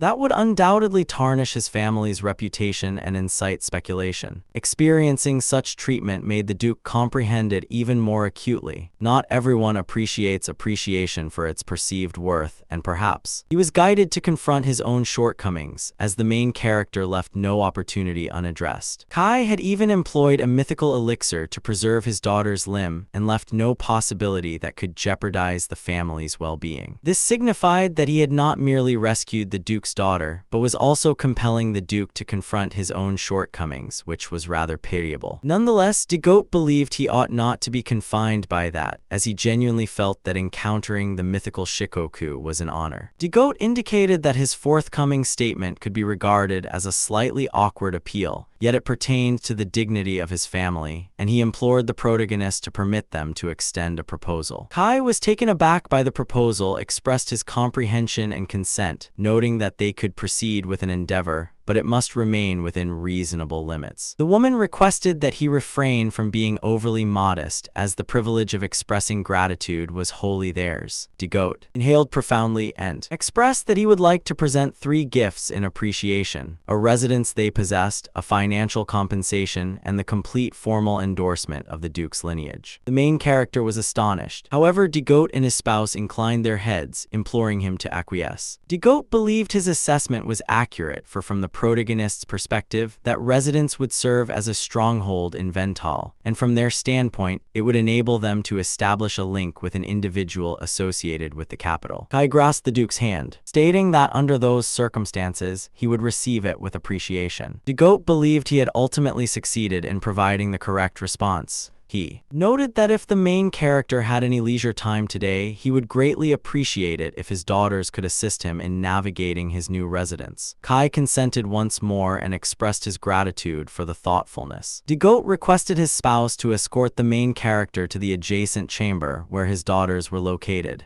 She summoned Lord Shikoku and requested his company. As the main character exited the chamber, De Goat upheld his stance yet as, immediately after he departed, he started quaking, stating that his daughter had truly been rescued by an extraordinary individual. The main character also believed that the dialogue had been exceedingly fervent. However, Karen perceived it differently, as that was not her experience. Kai suggested that perhaps it was due to the protective gear he was donning. Lifeyear recognized a chance and chuckled, encouraging him to remove it if he wished. Karen suggested that it could be beneficial, but inquired if the main character didn't believe he ought to behave in a slightly more suitable manner. He was perplexed, questioning what exactly would be deemed suitable, and she stated that anyone would be quite delighted to obtain a prize from her father. Kai mentioned that he truly felt quite content and believed that he had nearly run out of funds. In reality, he was somewhat taken aback to witness such a substantial prize effortlessly come into his possession. And, had he been solitary, he would have rejoiced like a lunatic. Lifeyear addressed the protagonist, suggesting that this might not be the most suitable inquiry. Nevertheless, she required assurance regarding his genuine contentment with that reward, as he still had the opportunity to request significantly more. Kai believed that he didn't fully grasp the aspect concerning official backing, yet regarding the residence and the finances, it was quite favorable. He mentioned that this was a pact established by the grown-ups, so they need not be concerned, and the paramount consideration at this moment was to ascertain whether both of them were comfortable with it, as presenting him with a house carried deeper significance. He inquired if they had no emotional ties to it. Lifeyear responded that he need not fret, as they were solely connected to their primary residence, given that they possessed multiple properties. Karen highlighted that notwithstanding, residing in that dwelling alone could prove to be quite challenging and potentially perilous. Lifeyear concurred, stating that when juxtaposed with the principal estate, the garden of the protagonist's newly acquired residence was somewhat more diminutive, yet the mansion itself was nearly identical in dimensions. Kai was astonished because that did not seem like a suitable location for an individual to reside alone. Karen concurred, asserting that it was certainly excessively spacious for merely one person. The main character believed that aristocracy truly existed on an entirely different plane, something he could never have envisioned. Karen inquired whether he intended to reside there with another person or utilize that residence as a hub. Kai articulated that he was considering utilizing it as a sort of foundation and, for the time being, planned to reside independently. They persisted in inquiring whether he genuinely lacked any desire to reside there with someone, as a treasure seeker of his caliber ought not to be unattached. The main character replied that, at present, there was no one fitting that description. Lifeyear was taken aback, inquiring whether he had any inclination towards love, but the protagonist clarified that it wasn't precisely the case. Karen informed her sibling that this pertained to the challenge of not discovering someone who matched his caliber, and perhaps he was being somewhat conceited. Kai attempted to navigate the topic by mentioning that he might be absent occasionally, but they were more than welcome to drop by the residence whenever they wished, as it would not pose an issue for him. The pair was astonished, inquiring whether he was being honest and if it was truly acceptable for them to see him. Kai mentioned that he could even provide them with a spare key. This would allow them to access the place whenever they desired, even in his absence. Given the home's considerable size, his personal area would remain undisturbed, regardless of their spontaneous visits. Ultimately, if no one made an appearance, perhaps even spirits might take residence in such an expansive dwelling. Karen became extremely enthusiastic, declaring that she would see him as frequently as she pleased. Lifeyear also seized the chance and expressed her intention to visit there regularly. The main character consented and remarked that it was an excellent suggestion, requesting that they escort him to his new residence. Lifeyear, having some spare time, readily agreed to do so immediately. Her sister also grew enthusiastic about visiting the new abode. Lifeyear attempted to comfort Kai and clarified that it was simply a representation of her family's appreciation, urging him not to feel remorseful about receiving it. Nevertheless, upon stepping into the new residence, the main character is utterly captivated. He meticulously surveys his surroundings and discerns that even the furnishings and dinnerware are of the finest caliber, leading him to contemplate whether accepting such an exquisite abode might have been a mistake. Observing his response, Karen remarks that Kai exhibits an unusual modesty at times, particularly in light of the laid-back manner in which he typically converses with her. Kai feels a pang of embarrassment and counters that this is a separate issue. Upon examining the estate more closely, Kai observes that the girls are still upright and promptly issues an apology, urging them to take a seat. Although the estate had been bestowed upon him, the protagonist emphasizes his desire for both of them to feel at ease and perceive the residence as their own sanctuary. Upon hearing this, Karen becomes contemplative and begins to find his demeanor peculiar. He comes to the realization that Kai had requested her to sit down and ponders whether he was attempting to be considerate, possibly due to her recently healed leg. Kai remarks that youngsters should refrain from exhausting themselves. The girl quickly grows annoyed and retorts that she is not a child. Nevertheless, the protagonist retains his poise and clarifies that he did not administer that treatment merely for her to now overexert herself. Deep down, Kai starts to ponder the potential complications that could arise. If whispers circulated suggesting that he was pressuring the Duke's daughter to strain herself immediately after her recovery, it would spell disaster for him. Lethia merely observes the situation and emits a slight chuckle. With Karen still reluctant to take a seat on the couch, Kai attempts to address the dilemma straightforwardly by inquiring why, if she despises the sofa so profoundly, she doesn't choose to perch upon his armor instead. For the main character, that was an ideal resolution. Given the choice between a plush couch and sturdy black armor, it was evident that anyone would naturally opt for the couch. Nevertheless, Karen perceives the proposal in an alternate manner. She advances and responds that under those circumstances, perching on the armor is acceptable as well. Kai is momentarily rendered speechless. Karen genuinely embraces the proposal, leaving the main character entirely anxious within the suit of armor. Unsure of how to respond, he inquires about what she believes she is doing. The girl responds that he was the one who proposed if she wished to take a seat. Kai feels increasingly flustered and clarifies that it was obviously a jest. He then attempts to ascertain whether she feels uneasy perched atop that armor. Observing Karen positioned there, Lethia playfully mocks her sister, remarking that it turned out to be rather advantageous for her. Karen blushes and promptly attempts to refute it, insisting that she isn't pleased with the circumstance. However, Lethia merely responds with a grin, having not even inquired about her happiness. The young woman grows increasingly annoyed by the teasing. She shifts the topic, questioning why he continues to don that armor now that this is his residence. In her perspective, Kai ought to at least allow himself to be more at ease. Kai defends his choice by stating that he dons the protective gear solely as a safeguard in the event that something occurs. Yet internally, he concedes that he would genuinely favor removing it. The dilemma lies in the fact that revealing his visage to Lady Lethia at that juncture would be exceedingly humiliating, particularly in light of the incidents that transpired at the clock tower. Recalling that episode, the protagonist grows increasingly uneasy and contemplates the necessity of swiftly diverting the topic. While attempting to alter the atmosphere, Kai ultimately lifts his hand and gently stroking Karen's head. The girl is taken aback initially, but quickly understands his intent and grows thoroughly annoyed. Flustered, she protests that he ought not to stroke her head, stressing that she has already informed him to cease treating her like a kid. Kai endeavors to quell Karen's obstinacy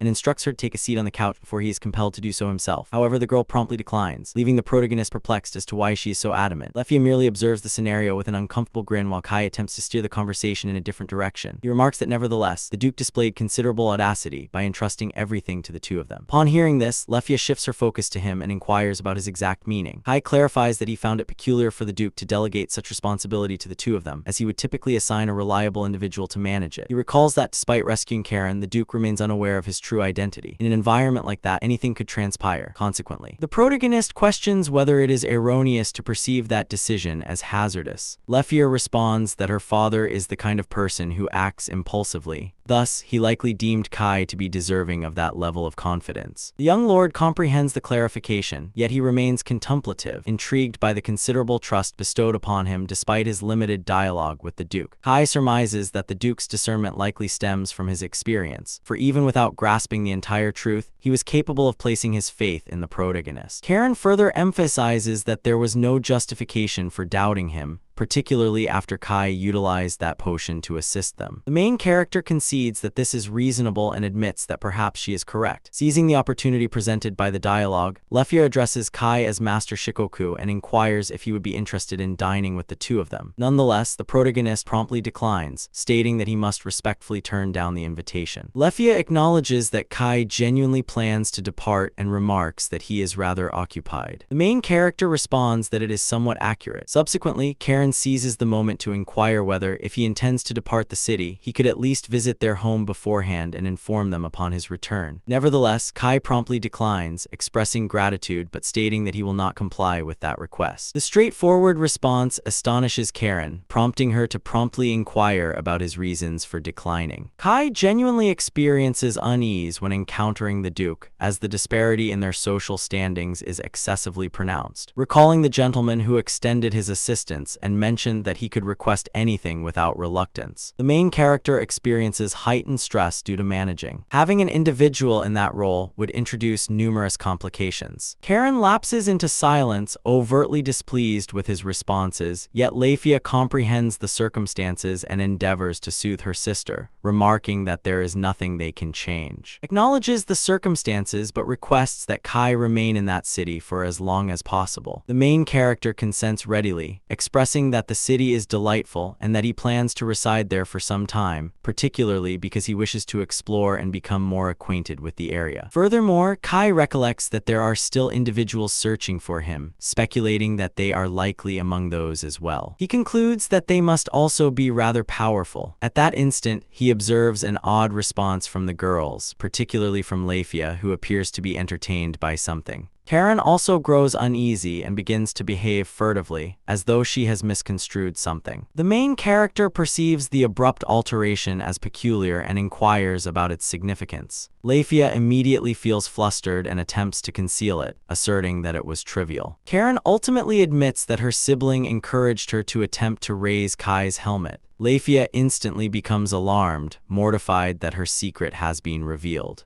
The main character is momentarily rendered voiceless until he comprehends that Lefia was attempting to unveil his concealed visage. With that, Kai deduces that she is more tenacious than she appears. Lefia, unable to protect herself, merely shields her face in embarrassment and cautions Karen that, following this, she will face consequences. Karen feels no remorse for revealing Lefia's secrets and asserts that it is her sister's own responsibility. Lefia, attempting to re-establish command over the circumstances, declares that prior to anything else, Karen ought to dismount from Master Shikoku's lap as she is obstructing the view. However, the young lady promptly declines, asserting that she does not wish to disembark. Kai grows progressively uneasy with their dispute while she remains seated. Seizing the moment, Karen intensifies her taunting by suggesting that if Lefia feels envious, she should openly acknowledge it. Lefia attempts to refute Karen's jibe and finds herself blushing. Kai observes the responses of the two girls and contemplates whether he might be deluding himself, yet resolves to proceed. Subsequently, the main character remarks that Miss Lefia likely ought not to engage in that behavior. Upon hearing those words, Karen and Lefia respond simultaneously. Annoyed, Karen gazes at him and inquires why he is dismissing her sister in such a manner. Kai attempts to clarify that this is not what he intended. He articulates his apprehension more explicitly and asserts that Lefia is exquisite, holds a prominent status, and is almost of age, implying that she likely already has someone captivated by her. Consequently, the protagonist considers that if she became too entangled with him in such a manner, it could ultimately lead to misconceptions. Karen is astonished by the straightforwardness with which he addressed the matter, while Lefia reacts with composure. She concedes that, as Kai mentioned, she indeed receives numerous offers, but subsequently emphasizes that notwithstanding that, she remains unattached. Kai is taken aback to discover that Lefia is still without a partner and remarks that this revelation is surprising. Karen then clarifies that in reality, it is the others who ultimately withdraw. She explains that men become infatuated with her sister, feel utterly mortified, and then express that they are too embarrassed to confront her again.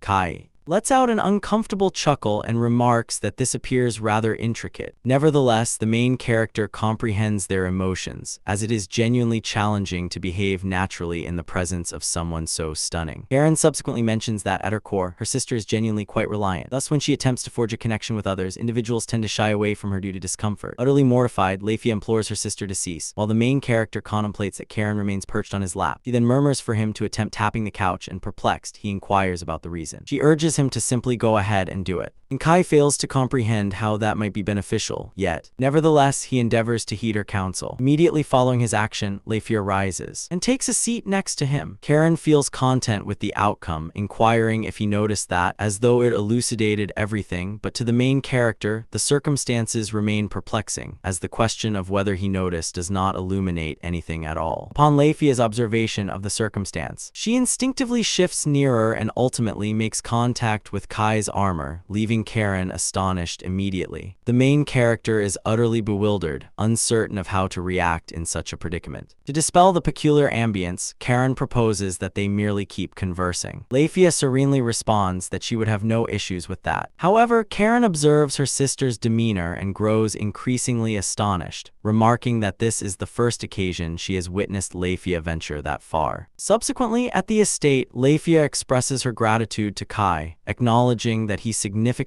assisted them that day. She mentions that the delight was entirely hers and earnestly appreciates the invaluable time he devoted to them. Subsequently, Leifia begins to discuss one of the ultimate emblems of the family's appreciation, revealing their insignia. Leifia clarifies that this emblem is somewhat intricate, thus it is anticipated to take approximately 3 days to complete. Upon its completion, she mentions that they will personally return to see Kai. Furthermore, Leifia informs him that during their subsequent visit, she plans to address the mansion's administrative framework with him. Kai acknowledges the time frame and consents to await their forthcoming visit. With that, Leifia and Karen get ready to conclude the gathering. Karen bids farewell to Kai and urges him to remain well until their next encounter. Kai expresses similar sentiments and urges Karen to return home promptly, allowing her parents to feel reassured. Karen happily concurs and informs Leifia that it is time to depart. Leifia then politely bids farewell, stating that they will excuse themselves for the day. With that, the pair of them board the coach and depart from the estate. Kai readily acknowledges the goodbye and, following the departure of the two, contemplates that he will at last have an opportunity to lift off his helmet.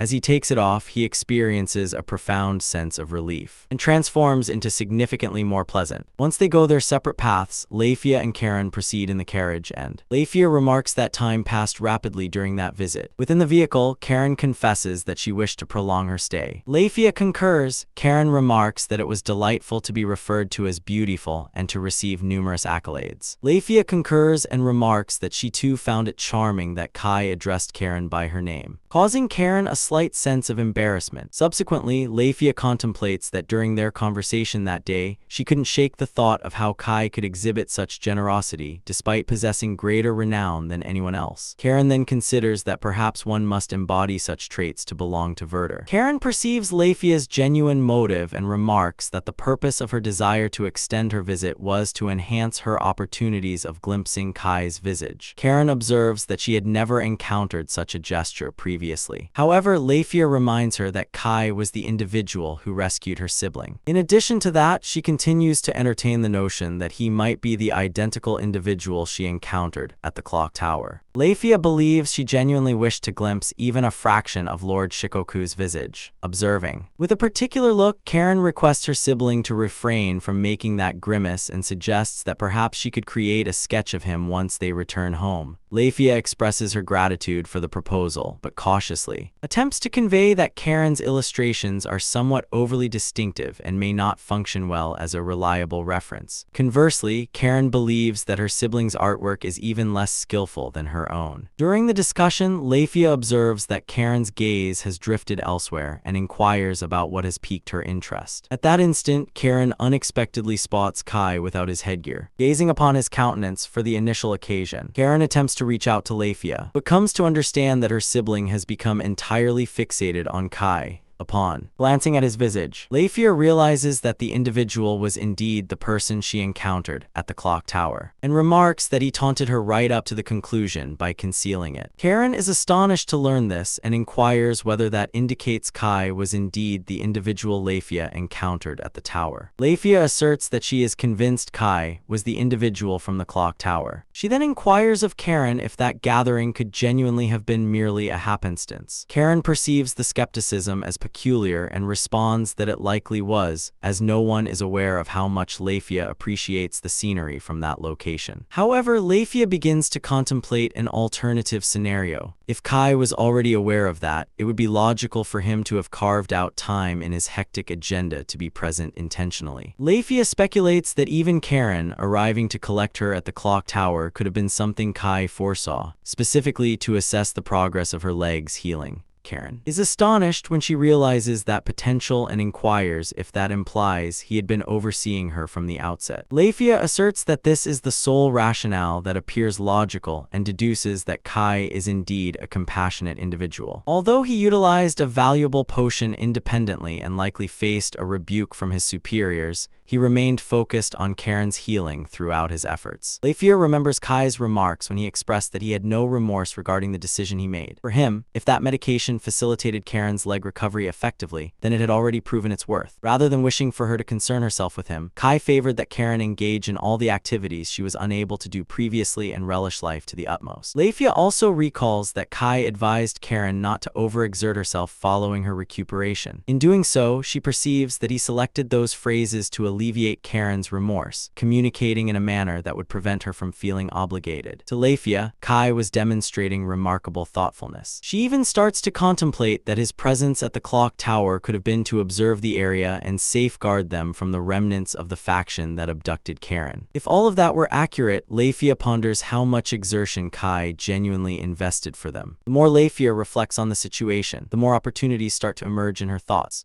Kai might have accomplished everything without seeking to flaunt his abilities, without engaging in any behavior that might attract notice, and without participating in anything that could reveal his presence, operating quietly and independently. Contemplating this, Lafia determines that he is genuinely an admirable individual. Still impacted by everything, she gazes at Karen and hopes that the day after tomorrow arrives swiftly. At present, there are numerous things she wishes to express to Kai. Karen observes Lafia's response and remarks that she exhibits the expression of an infatuated girl. Lafia confesses that due to Kai's deep concern for Karen, she desires to become even more intimate with him. Karen merely observes that inquietude while Lafia starts to contemplate what her father would express if he were aware of her emotions. Karen believes that in their father's eyes, Kai is someone he could never match. In the meantime, Lafia keeps contemplating how their father would respond if he were to learn about her emotions. In the interim, at the lodging establishment where Kai had been residing, the proprietor reflects that it is disheartening to consider he will no longer encounter his visage in that vicinity. Given that Kai had not reappeared the night before, he had already envisioned that this outcome could occur. Kai clarifies that he will cease residing there, yet reassures him that he will return to dine at the establishment. The proprietor observes his fondness for the inn's cuisine, and Kai affirms that he finds everything remarkably delicious. Delighted with the praise, the proprietor expresses that it holds significant value for him and that he will perpetually be anticipating Kai's visit. Kai appreciates his thoughtfulness, and the innkeeper inquires about his current lodging plans. He remarks that based on the location, he has certain connections with several inns. However, Kai clarifies that he has acquired a residence and intends to reside there temporarily. The proprietor promptly discovers that peculiar and inquires whether he genuinely obtained a residence. Kai verifies it, stating that he attempted to decline multiple times, yet the Duke ultimately bestowed upon him the estate. The innkeeper is astonished to discover that Kai has been granted a residence by the Duke. Kai clarifies that they had seemingly searched for him in multiple locations because they wished to express their gratitude. The proprietor grasps the context, but cautions him that accepting a villa from a duke is a significant matter. Kai takes this literally and remarks that it is indeed quite spacious, but the proprietor rectifies him, indicating that this was not his intention. He then elucidates that the quantity of villas a family possesses serves nearly as an emblem of that aristocratic lineage's influence. The proprietor of the inn further clarifies that a villa transcends being merely a residence, as it also encompasses the terrain it occupies. Consequently, although relinquishing one of those assets diminishes that emblem of authority, the Duke concluded that establishing a direct link with Kai would be more beneficial. Upon receiving such an intricate examination, Kai is utterly astonished. The proprietor inquires about the true identity of the main character. Yet, Kai claims he is merely an ordinary individual. The proprietor of the inn finds that hard to accept. Prior to departing, Kai recalls something and presents him with a pouch, expressing gratitude for all he has done. The innkeeper inquires about the object, and upon hearing the noise, deduces that there appears to be currency within. Kai clarifies that it pertains to finances and mentions that the innkeeper concealed him, offered guidance, and genuinely assisted him significantly. The individual experiences unease and confesses that he is genuinely reluctant to receive funds from Kai as it frightens him. Kai reassures him that there is nothing frightening about it, yet the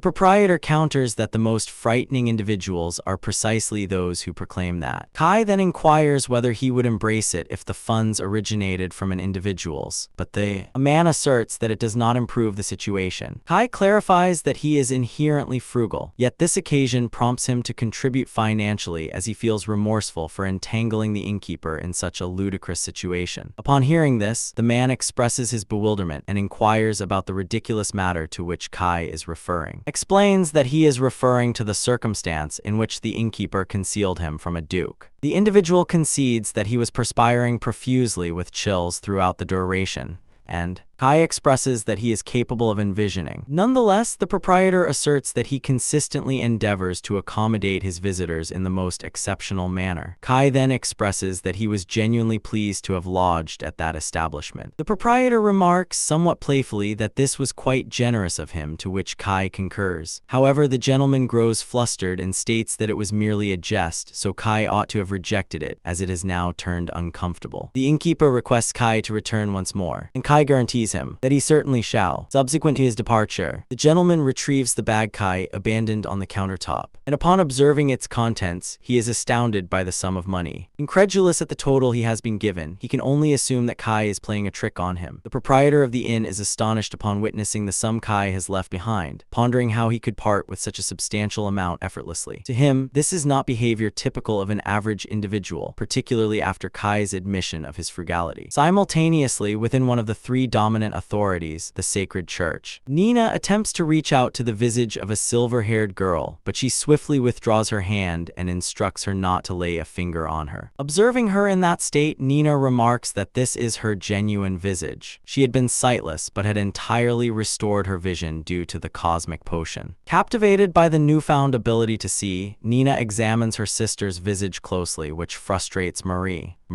Wise and astute, Nina's elder sibling Marie inquires about Nina's self-perception and expresses her frustration, noting that they have already gone over this multiple times. Nina responds with composure, indicating that this likely marks the 7th instance, prompting Marie to wonder if Nina is intentionally prolonging the discussion. Nina refutes it, yet shortly reprimands her sibling, claiming that her manner of expression is abrasive and that she ought to refrain from crossing her legs as it does not complement her exquisite appearance. Marie states that this degree of casualness is still acceptable, as it would only pose an issue if an outsider were to witness it. Nonetheless, she asserts that she understands how to conduct herself appropriately when the situation demands and attempts to showcase it at that moment. Nina feels flustered and requests her sibling not to gaze at her in that manner. Marie subsequently remarks that, since Nina has recovered her vision, she has become increasingly refined and disciplined. Nina responds that she is merely expressing what anyone ought to express. However, Marie counsels her, suggesting that there is no harm in lowering her defenses occasionally. Nina jests with Marie, remarking that for her, relaxing her defenses from time to time translates to doing so daily. Marie refutes this, yet Nina maintains that this is precisely the situation. As the pair persist in their playful dispute, while she observes her sibling, Marie contemplates that ever since Nina resumed her vision, she has blossomed into a more luminous presence than anyone else and has genuinely begun to savor each day, a change that they had not encountered previously. Subsequently, Marie remarks that the individual clad in black truly accomplishes remarkable feats, as he single-handedly rescued Nina and even administered the universal remedy on her without demanding any payment. Nina highlights that Kai did not utilize merely a single universal potion, but rather 3 simultaneously. This leaves the pair even more astonished, and Nina concedes a bit sheepishly that both his appearance and his spirit were remarkable, stating that he would be precisely the type of man Marie would admire. Marie subsequently inquires if that implies he is also Nina's inclination, to which Nina responds that she has only recently recovered her vision and does not possess such preferences at this point. Marie becomes playful and remarks that they will find out soon enough, but before long, cautions her that at Nina's age, she ought not to directly pursue someone like the man in black. Marie clarifies that if Kai is able to utilize an elixir of that nature without charge, then he certainly belongs to Werther. As a result, Nina would encounter numerous competitors if she developed an interest in him. Nonetheless, she remarks that specifically due to her sister's youth, she may still possess an opportunity. Nina playfully mocks her sister for her enthusiasm, but shortly thereafter, a servant arrives and summons the pair to fulfill their responsibilities. Marie then adopts her serious demeanor once more and asserts that they can entrust it to them. Marie contacts Nina to accompany her to their responsibilities, and Nina replies with reluctance, still timid in the presence of her sibling. Thus, the uninitiated sisters, dedicated to their mission within the sacred church, proceed in unison as enthusiastically anticipating the moment when they can encounter the figure in black once more. 3 days later, Marie looks fatigued and expresses her weariness. Lifia enters the back garden and playfully mocks her, claiming that she is neglecting her job once more.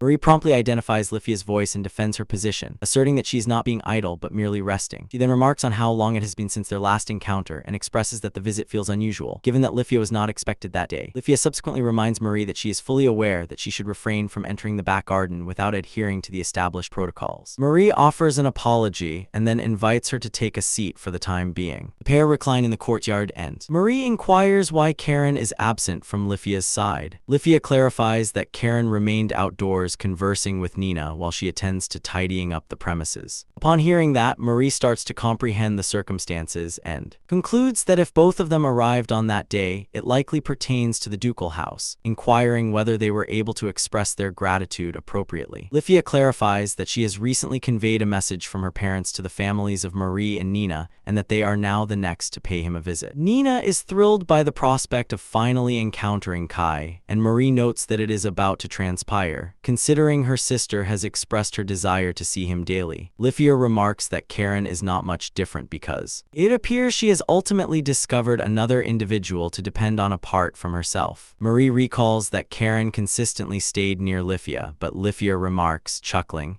that currently Karen virtually resides on the lap of the man in black. Despite receiving reprimands and feeling discomfort from the armor, she remained in that position throughout. Marie understands that the figure in black genuinely possesses an allure that draws individuals in. Lifia confesses that it is overwhelmingly profound, stating that he is the most remarkable individual she has ever encountered. Marie is taken aback by such a bold declaration, yet Lifia reassures her that she will comprehend once she encounters him. Observing Lifia express herself in such a manner, Marie perceives it as peculiar, given that it is uncommon, and inquires whether the ducal house granted Kai a significant accolade during their discussion. Lifia circumvents the inquiry, stating that it is a matter of contention. Intrigued, Marie presses her to divulge the information for her own understanding, as House and Sage has yet to determine precisely how it will express gratitude to the protagonist. They seek to understand what the ducal house has done to ensure they do not extend an offensive or unsuitable gesture. Lifia cautions that Marie must not disclose this matter to anyone else. If the details become public, she threatens to expose Marie's genuine character. Marie consents, and Lifia, speaking softly, discloses that the ducal house's recompense consisted of 3 elements: a residence, a quantity of funds, and a familial emblem. Marie is astonished and inquires if that was everything, despite the man in black having rescued Karen's life and even administered the universal remedy to her. Marie believes that the gratitude expressed is insufficient, and Lifia acknowledges that she shares the same perspective but expresses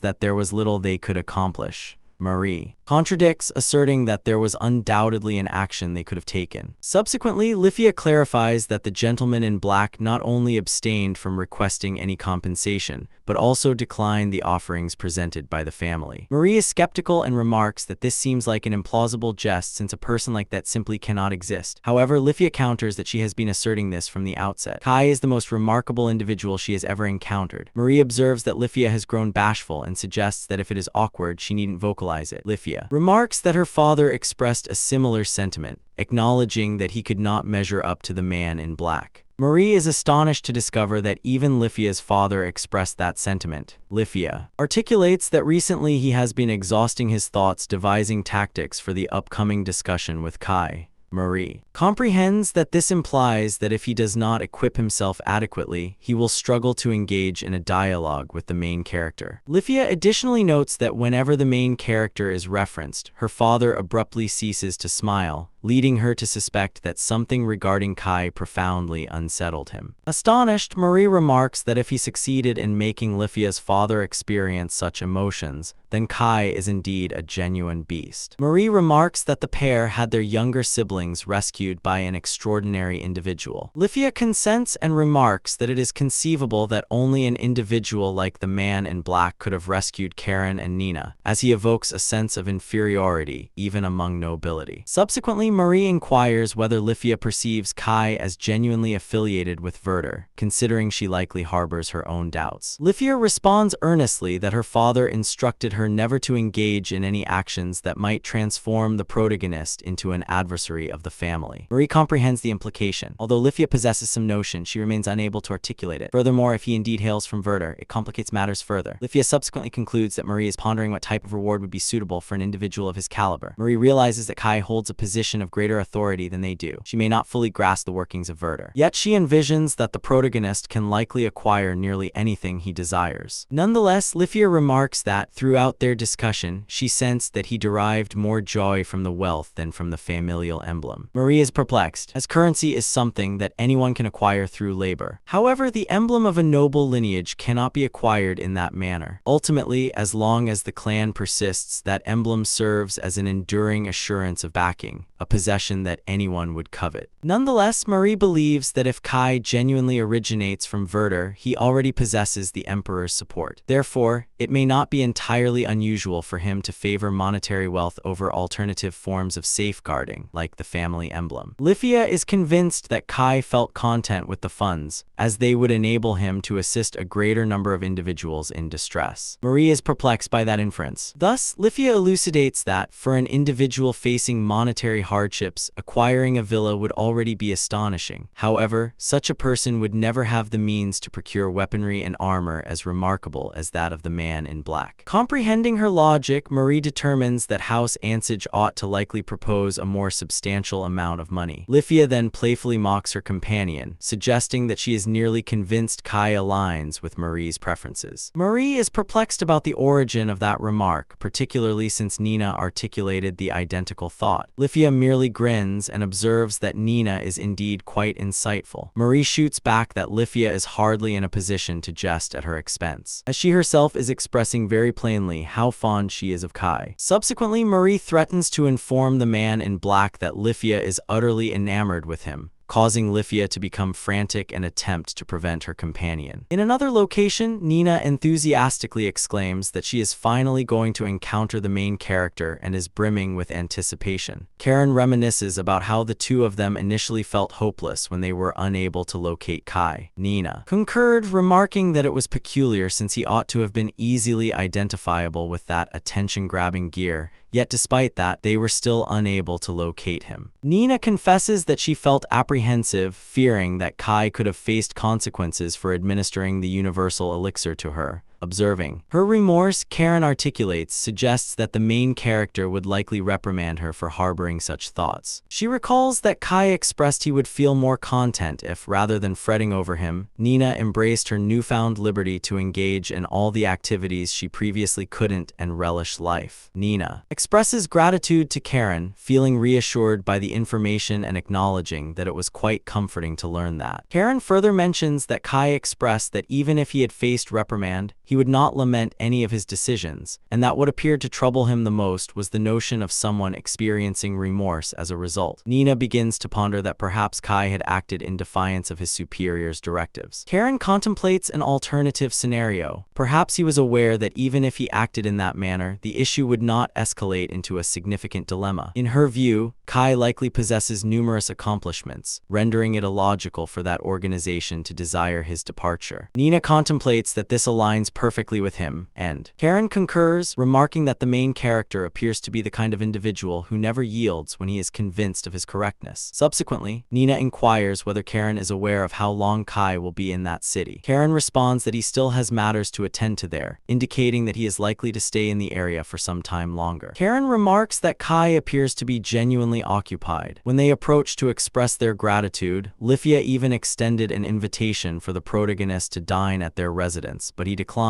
stating that he still had tasks to complete. Nina envisions that he could be assisting individuals in some location, whereas Karen speculates that he might likewise be surveying the city, as the dark armor would draw less notice during nighttime. Becoming increasingly odd, Nina exclaims that he is remarkable. Noticing her enthusiasm, Karen opts to impart some valuable insights. Evidently, Kai typically dines at her establishment named LD and enjoys uncomplicated, everyday cuisine. Nina reiterates the midday meal and her thoughts associated with LDN, evidently contemplating a visit. Karen immediately observes and inquires, taken aback, whether she is contemplating appearing at the location. Nina vehemently refutes it, asserting that she would certainly not act that way without adequately expressing her gratitude to Kai. Nevertheless, she dashes away immediately afterward, abandoning Karen. Observing this, Karen grows wary and contemplates whether Nina genuinely plans to leave her behind. Kai strolls through the metropolis and eventually arrives at the vicinity of LDN. In the meantime, within the establishment, Nina seeks to gather additional information regarding his schedule and inquires with the innkeeper about the usual hour that night typically makes its appearance there.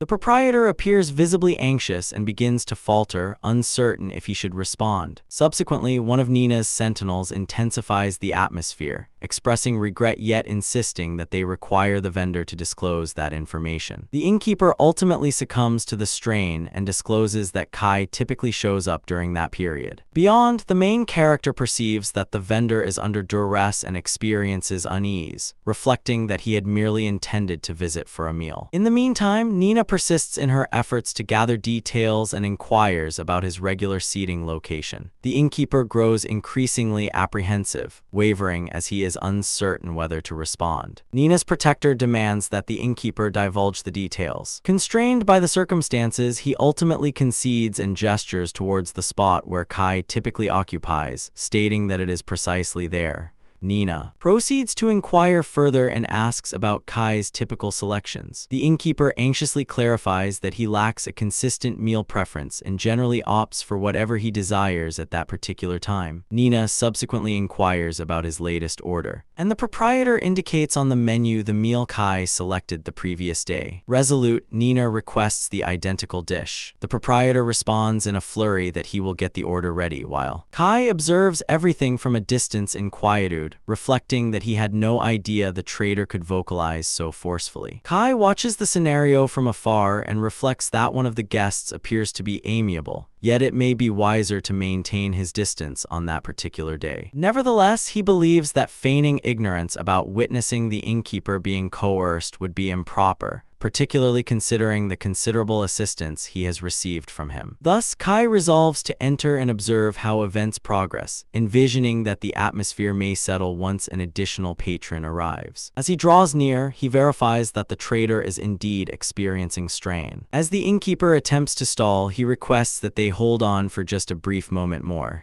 Kai endeavors to persuade himself that he can serve as nearby assistance and remain steadfast, yet concedes that even he needed to muster his bravery to step into the inn. The moment he arrives, Nina, the sentinel, and the proprietor of the inn become aware of his existence. Despite witnessing the entire scenario, Kai opts to feign ignorance, believing that by doing so, he will avoid being entangled in the turmoil. Kai attempts to enter the lodge subtly, yet the moment he draws near, the dialogue abruptly ceases. Perplexed by their response, he grows anxious and ponders why everyone fell quiet at that precise instant. In the meantime, Nina retains her tranquility upon his entrance and instructs her sentinel to stay in place. Nina begins to draw near to Kai, intensifying the protagonist's anxiety. Unsure of her intentions as she approaches him, Kai attempts to seek assistance from the innkeeper, recalling that he had entered specifically to aid the vendor.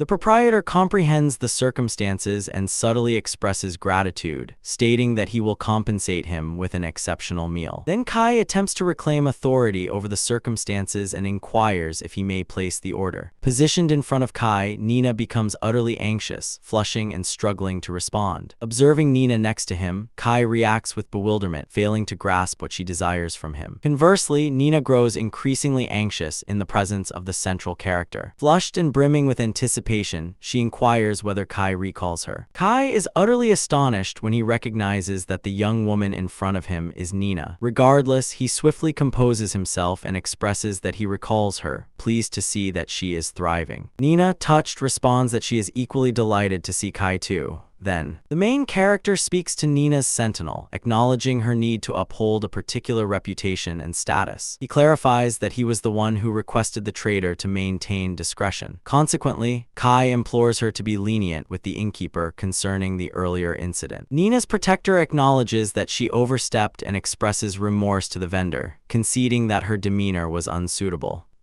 The innkeeper promptly seeks to soothe the predicament, asserting that there is no issue and that, if anything, he is the one who appreciates their patience. Kai subsequently shifts his focus back to Nina and remarks that she appears quite distinct from how she used to, largely due to her attire, which led him to not recognize her initially. Nina flushes at the remark and inquires if that appearance is suitable for her. Kai responds that this style will complement Nina even more as she matures. Nina radiates with happiness and expresses her gratitude for the kind words. Then, Kai remarks that he truly had no clue she was affiliated with the sacred church. Nina becomes joyful and slightly flustered by his response, while her sentinel observes the situation in quietude, evidently astonished by the ease with which the two are conversing. Kai recalls inquiring about how Nina's vision has been since that time. Nina joyfully responds that it is ideal due to him, becoming so enthusiastic that she inadvertently gets too near.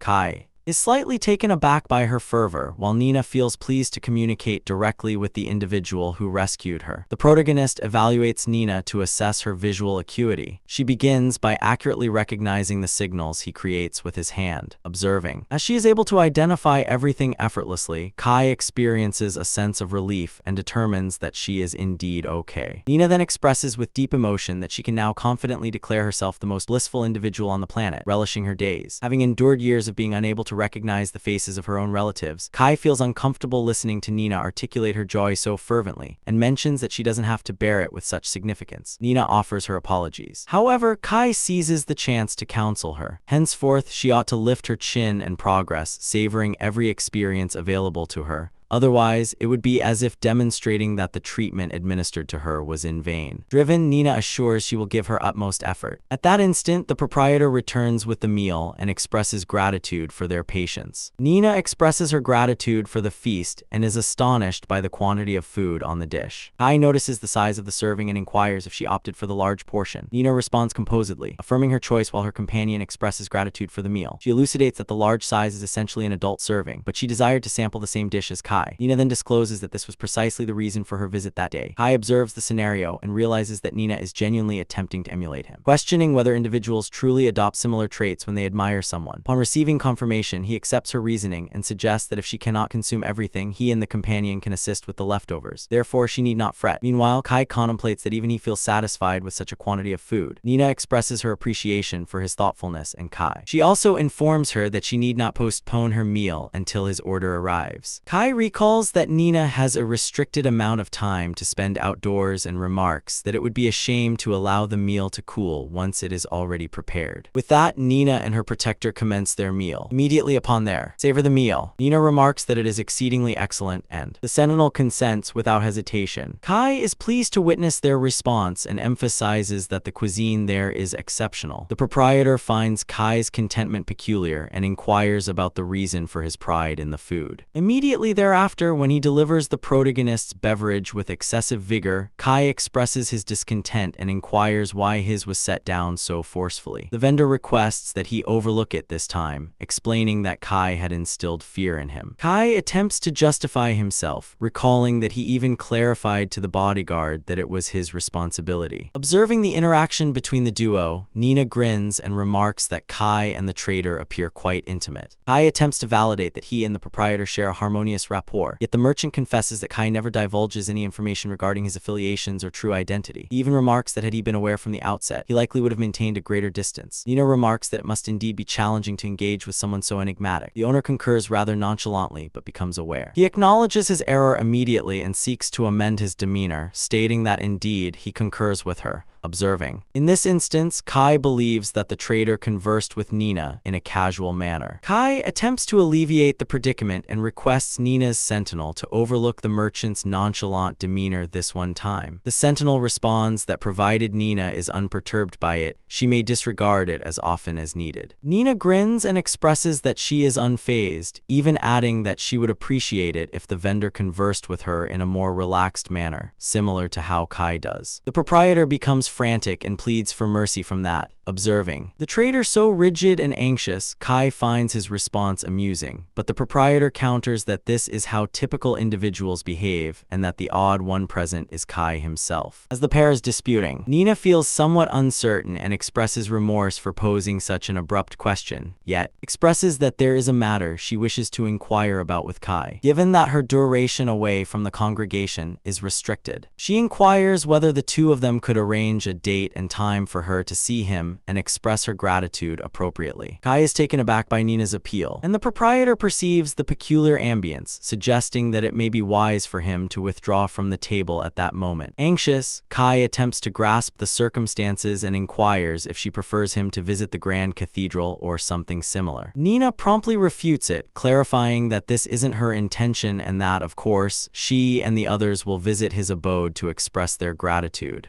Kai inquires whether Nina is already aware of his whereabouts, and she expresses regret if that causes him any discomfort. The main character is captivated, pondering how she acquired that knowledge when he had merely recently obtained that estate.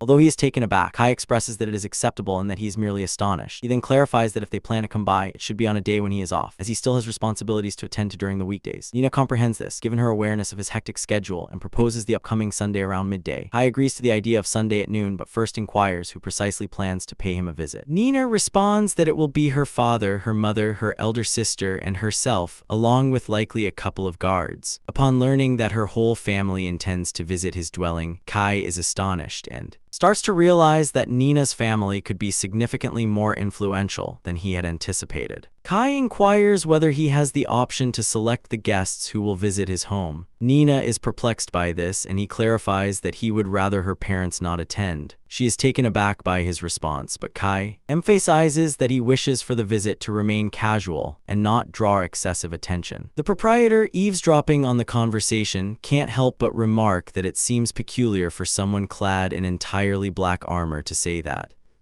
He conveys that, to be frank, he would rather Nina's guardians focus on their professional commitments, as it would be troublesome if anything were to occur while they are absent. Although the guard expresses his gratitude for the meal, Nina persists in her insistence. However, Kai responds by asserting that even without her parents present, they can still express their appreciation adequately, and he is not requesting Nina to come by herself. In reality, Kai believes that individuals of high status, such as her parents, make him uneasy, and he genuinely prefers to avoid meeting them. He then inquires whether the issue stems from her family lacking trust in Nina to visit his residence with only a companion, but Nina quickly refutes this, stating that it is nothing of the sort. Kai resolves to terminate the issue and delegates the responsibility of notifying Nina's superiors regarding the visit to the bodyguard. The sentinel responds that this had been her aim from the outset. Kai expresses his gratitude, stating that it will be immensely beneficial. Feeling a sense of relief, he considers that this time all is proceeding smoothly. Nevertheless, Nina and the sentinel become quiet, rendering their response somewhat challenging to decipher. Upon completing the meal, Nina graciously bids farewell to Kai, expressing that she and her escort will depart for the time being and that they look forward to encountering him again in the near future. Kai replies typically and bids them farewell. With that, the duo departs from the tavern, while the main character merely observes their exit. Subsequent to Nina and her protector's departure, Kai releases a deep breath, utterly fatigued. The innkeeper, presenting his dish, inquires if Kai is confident that he is the one who ought to feel fatigued under those circumstances. The main character expresses that interacting with that group would wear anyone out. The trader, even more fatigued, emphasizes that he was the one who endured the greatest hardship in that situation. Kai does not dispute and merely deduces that in that scenario, both of them may assert that they are fatigued. The innkeeper concedes that he had previously envisioned Kai as an extraordinary individual, yet he never anticipated that he would be able to confront the Holy Church on equal footing. Upon hearing this, Kai ponders that it would be significantly simpler if that notion were accurate. Noticing the protagonist lost in thought, the innkeeper inquires about his vacant gaze and remarks that he can cease his pretense. Kai then raises his hand to his headgear and states that he has just come to a realization. Despite acquiring all the knowledge, the innkeeper has remained unchanged in his treatment of him. The innkeeper responds that behaving naturally is also more beneficial for Kai, to which the protagonist concedes that this is quite helpful. The innkeeper grows anxious and requests that Kai refrain from suing him later for issues such as disrespect. Kai reassures him that he will not take such measures and mentions that, to start with, he is not in a position to discuss matters of disrespect. He then remarks that the bodyguard appeared quite intimidating and speculates that she must surely be among the finest. The innkeeper acknowledges this and elaborates that all of the Holy Church's protectors are of the highest caliber. Kai realizes that this is logical, as there would be no alternative means to accomplish such tasks. Subsequently, he mentions that he only caught fragments of the dialogue, but now the innkeeper can disclose all the information he possesses regarding him. The innkeeper becomes annoyed and states that Kai ought to have informed him of that sooner, while the main character merely expresses remorse. The trader elucidates that Kai personally overheard how lenient they were with him, and Kai perceives that manner of expression as peculiar. Subsequently, the innkeeper specifies that the sentinels did not seek to exert their dominance or intimidate him. They merely inquired for the details courteously. Nevertheless, as he hesitated due to his own bewilderment, Nina was outside with a restricted time frame to dine. Consequently, he realizes that for a sentinel who must ensure that Nina receives her nourishment punctually, that more assertive demeanor was the appropriate course of action.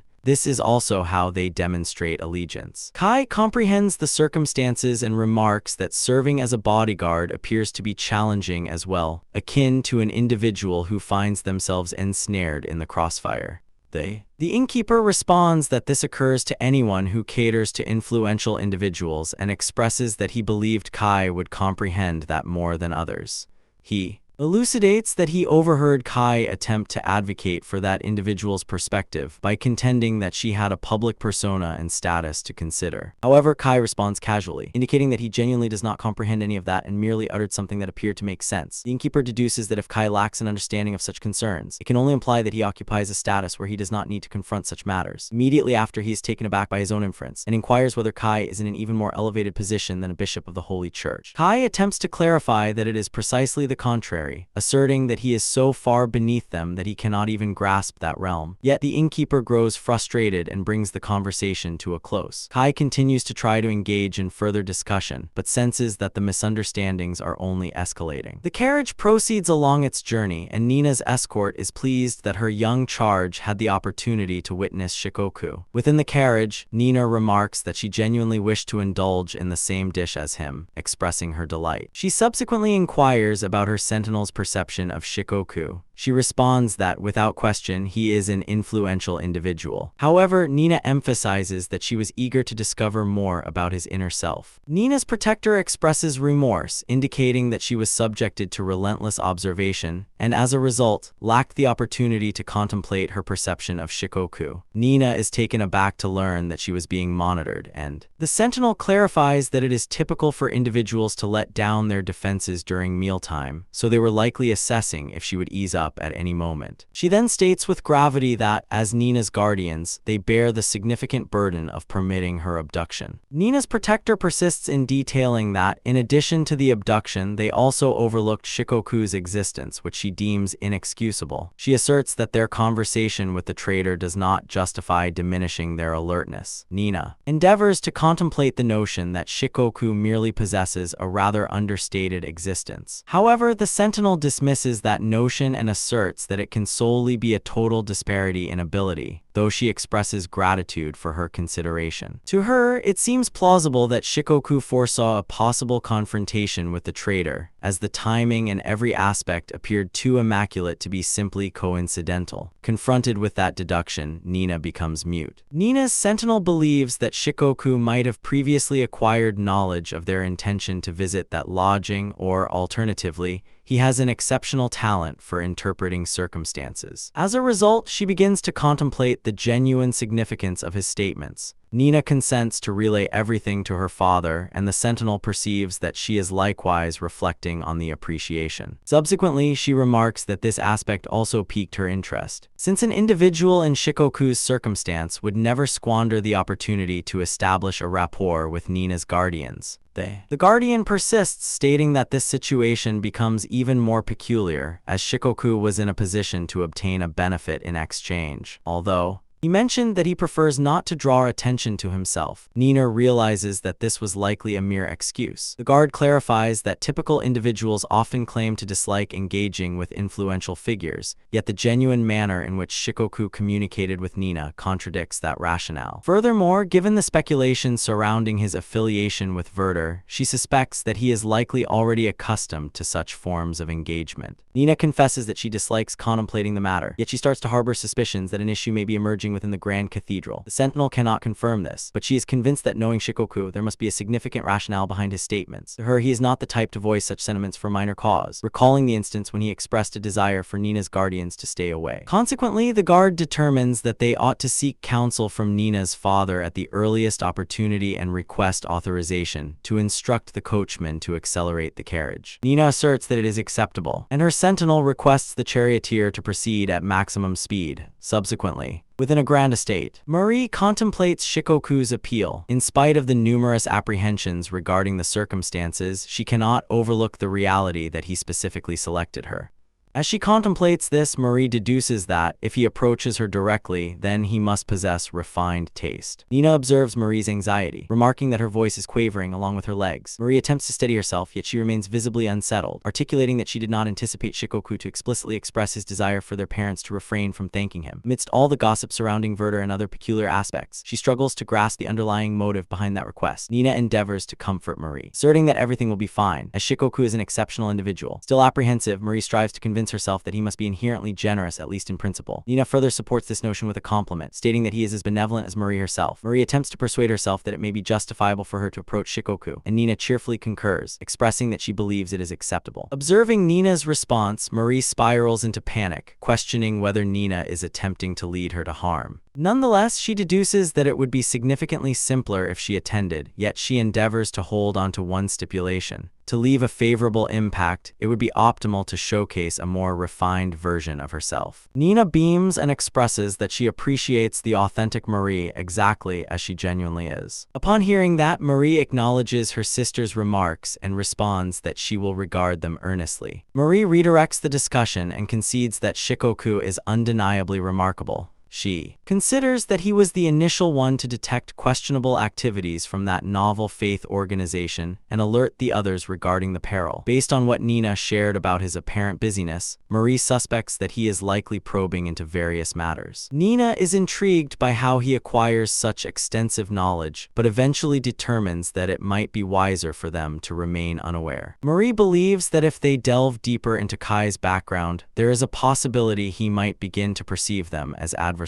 In the most dire situation, Shikoku could conclude that they are no longer deserving of the effort and sever all connections. Envisioning that scenario, Marie deduces that, from any perspective, the main character is indeed a genuine fiend. As a result, she cautions Nina that, for all they are aware, he might be eavesdropping on their discussion at that precise moment. Marie attempts to dismiss Nina's worry with laughter, claiming that it's implausible due to the presence of guards at the entrance. However, Nina maintains that anything might be achievable. Immediately afterward, they perceive footsteps emanating from above, and Marie recognizes in astonishment that someone is traversing the ceiling. Nina anxiously telephones Marie as the sounds of footsteps persist from above. In an effort to soothe herself, Marie reassures that it must merely be some creature, recalling a moment when a comparable incident occurred, attempting to persuade herself that it can only be that once more. Nonetheless, Nina grows apprehensive as those footsteps commenced at that precise instant. Marie endeavors to persuade herself that, regardless of the circumstances, Kai is compassionate and would not be observing the two of them merely to intervene if something were to occur. Nina strengthens that notion, asserting that he is exceedingly benevolent. Still attempting to alleviate the unease, they recall that there are sentinels at the primary entrance. Thus, there is no possibility for anyone to merely access the estate. On the day of the commitment, Kai finds himself at the inn once more, as the proprietor remarks that if he were in Kai's situation, he would hardly have a moment to venture outside, since he would be rehashing the entire discussion in his mind. Kai comprehends the implication and expresses his gratitude for the meal. On the day of the vow, the delegates of the residents accountable for the sacred temple are finally arriving. Kai has already ensured that Nina's influential guardians will not attend and has additionally contemplated the complete initial gathering, ensuring that all is arranged to proceed as intended. The sole concern weighing on Kai's mind is the prospect of conversing with Nina's sibling for the very first time. Nevertheless, he is convinced that he possesses an impeccable strategy. Should the circumstances become intricate, he plans to shift all the accountability onto Nina and allow her to handle the aftermath. Kai acknowledges that in truth, there was an additional motive for his desire to visit the inn on such a significant occasion. Observing that he is lost in contemplation, the innkeeper inquires if anything is troubling him. Kai. Subsequently, it clarifies that several days prior, Duke de Goda, the progenitor of Karen and Lifia, designated a resident housekeeper to oversee the estate on his behalf. Kai goes on to clarify that the housekeeper maintains a specific distance, resulting in a sense of solitude while residing on the property. The innkeeper expresses compassion and remarks that it must be sorrowful in addition to being a considerable burden. Just then, something crashes down forcefully, creating an uneasy ambience. Kai speculates that, following a reprimand from Nina's bodyguard, the innkeeper may be attempting to behave more cautiously.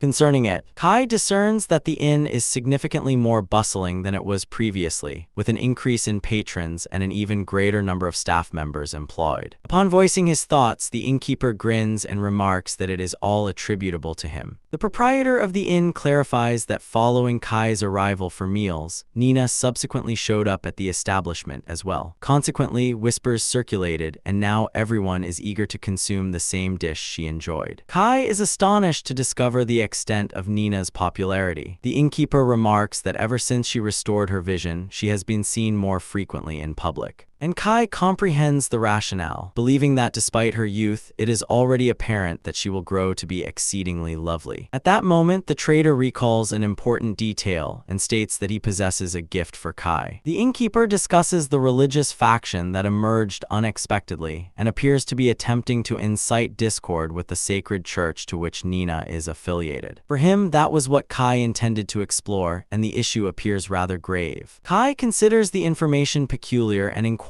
if the proprietor learned it from a patron. The innkeeper affirms that he received it from patrons and elaborates that they were disseminating gossip about archbishops and bishops engaging in misconduct. The resonance of it, this assembly is attempting to instigate the sacred congregation's adherents to foment an internal division and diminish the power of the unsage lineage. Upon hearing this, Kai reflects that occupying a position of authority must be challenging, as individuals in such roles often find themselves entangled in various issues. The innkeeper acknowledges Kai's response as logical, remarking that it's improbable for him to be unaware of the type of insights the trader can acquire in that establishment. Kai inquires about the consequences if he claimed ignorance, but the innkeeper humorously retorts that he would merely respond with the demeanor of someone who is already well informed. Not entirely grasping the intended meaning, Kai sets the issue aside, and believes that, regardless of the circumstances, the sacred church ought to be capable of addressing an issue of that nature.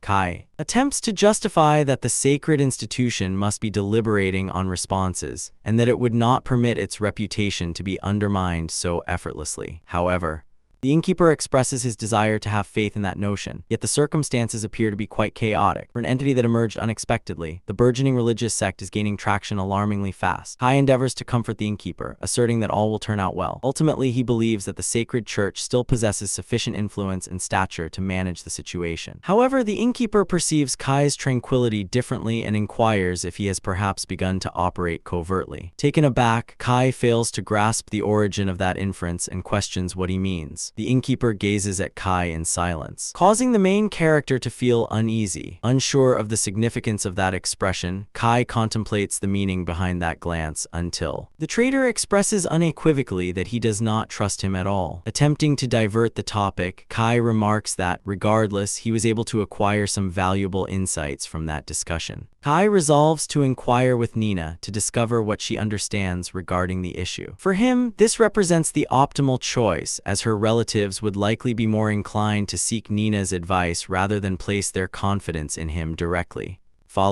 In response, Kai inquires whether the total charge for the day amounts to 10,000 regal, encompassing the information fee. However, the innkeeper advises him not to be absurd, as he merely relayed something that Kai was presumed to already be aware of. The proprietor of the inn further mentions that due to Kai having brought Nina to the establishment, the meal will be complimentary for the time being. Kai is astonished and inquires if he is sincere. The proprietor affirms this, advising him not to be bashful and to return once more. To Kai, this is a tremendous assistance, and he is evidently thrilled by the information. As anticipated, Kai's kind action ultimately returns to him. After assisting in attracting customers to the inn and escorting Nina there, the proprietor offers the meal at no charge, and the main character departs content. With his belly satisfied, Kai comes to understand through experience that performing good deeds can genuinely yield positive returns. The estate, Kai's domestic servant finds it peculiar that he's donned an armor to meet Lady Nina and Lady Marie, inquiring if it is truly essential. Kai responds that it is merely a precaution, as one can never predict what might occur. The maid challenges Kai, suggesting that even if he were to engage in combat, would he not be more formidable using his own strength rather than that armor? This is the resident maid he had referenced to the innkeeper, and recently. She has also begun to make him feel somewhat apprehensive. Taken aback by her remark, Kai asks where she acquired that information. The maid replies that she overheard it from Lord D. Gott, but reassures him that the intelligence is strictly confidential and that there is no cause for concern regarding it becoming known. Kai readily embraces the rationale, yet experiences a sense of relief for maintaining the armor, as it conceals the profound embarrassment he felt beneath the helmet. Verifies that the guests are Nina and Marie, and the housekeeper proposes to handle all arrangements, inquiring where he prefers them to be guided initially. The demeanor intensifies the strain on Kai, as selecting the venue merely complicates matters further for him. The housekeeper proposes either the office or the reception area and assures him that she perceives no issues with either choice. Kai concludes that it would be most appropriate to host the guests in the office, and the maid agrees without hesitation, replying with poise and deference. Observing her ability to remain so composed even in that circumstance, Kai feels a deep admiration and realizes that he genuinely envies her serenity. The housekeeper presumes that the sentinels will accompany Nina and Marie as well, so she inquires what Kai intends to do regarding that situation. He ponders briefly and proposes that they remain in proximity to the office, as he prefers not to conduct the meeting under their unceasing scrutiny. The housekeeper concurs that this approach should be effective, and Kai resolves to permit the sentinels to traverse the mansion freely, as they would likely grow weary merely standing idle. The housekeeper is taken aback by Kai's choice and inquires if he is certain, not grasping her response. Kai questions whether allowing the guards to roam the mansion poses an issue. The housekeeper answers that as long as he consents to it, she perceives no complications. Nonetheless, Kai perceives that she appears disturbed and starts to fret, wishing that it is not an ominous indication. Shifting the topic, Kai remarks that he had been contemplating distributing some of the confections Karen brought when she presented the family emblem, mentioning that they are quite delightful. The servant, however, is perplexed by his inquiry, and Kai fails to grasp her response. Uncomfortably, she expresses remorse and inquires about the precise meaning behind his question, becoming noticeably flustered by the circumstances. The housekeeper, still a bit reluctant, states that she perceives no issue with distributing the treats. Having made that decision, Kai seizes the chance to inquire about the cost of a box, already contemplating a purchase. She responds that she isn't certain of the precise price, but suspects it to be approximately 50,000 regal. Upon hearing this, Kai is astounded, struggling to comprehend that mere confections could be so expensive. He then inquires about the band adorned with the precious stone that he similarly obtained. The servant articulates that she is unaware of the precise cost, but approximates that it holds a value ranging from 5 to 10 million regal. Upon hearing this, Kai merely attempts to comprehend the outrageous worth. Observing his response, the servant perceives it as though the recompense is inadequate and inquires if he would prefer her to subtly communicate that to the Duke. Kai, promptly refutes it, asserting that it is nothing of the sort. In reality, merely the thought of casually obtaining something so costly already induces a migraine. Furthermore, he even inquires whether he truly appears that avaricious. The maid reassures him that he does not, elucidating that Lord D. Gothai merely requested to be notified without delay if anything transpired. Kai contemplates that the Duke shouldn't be overly concerned. However, the maid elucidates that this is how a noble preserves his reputation. Kai then poses the question of whether there is anything the maid desires. She finds the inquiry peculiar, and he clarifies that he would feel guilty solely being the beneficiary. Thus, he wishes to reciprocate and offer her something in return. The servant graciously declines, stating that she is merely a worker and that Lord D. Gothai compensates her more than adequately. Thus, he need not worry about that matter.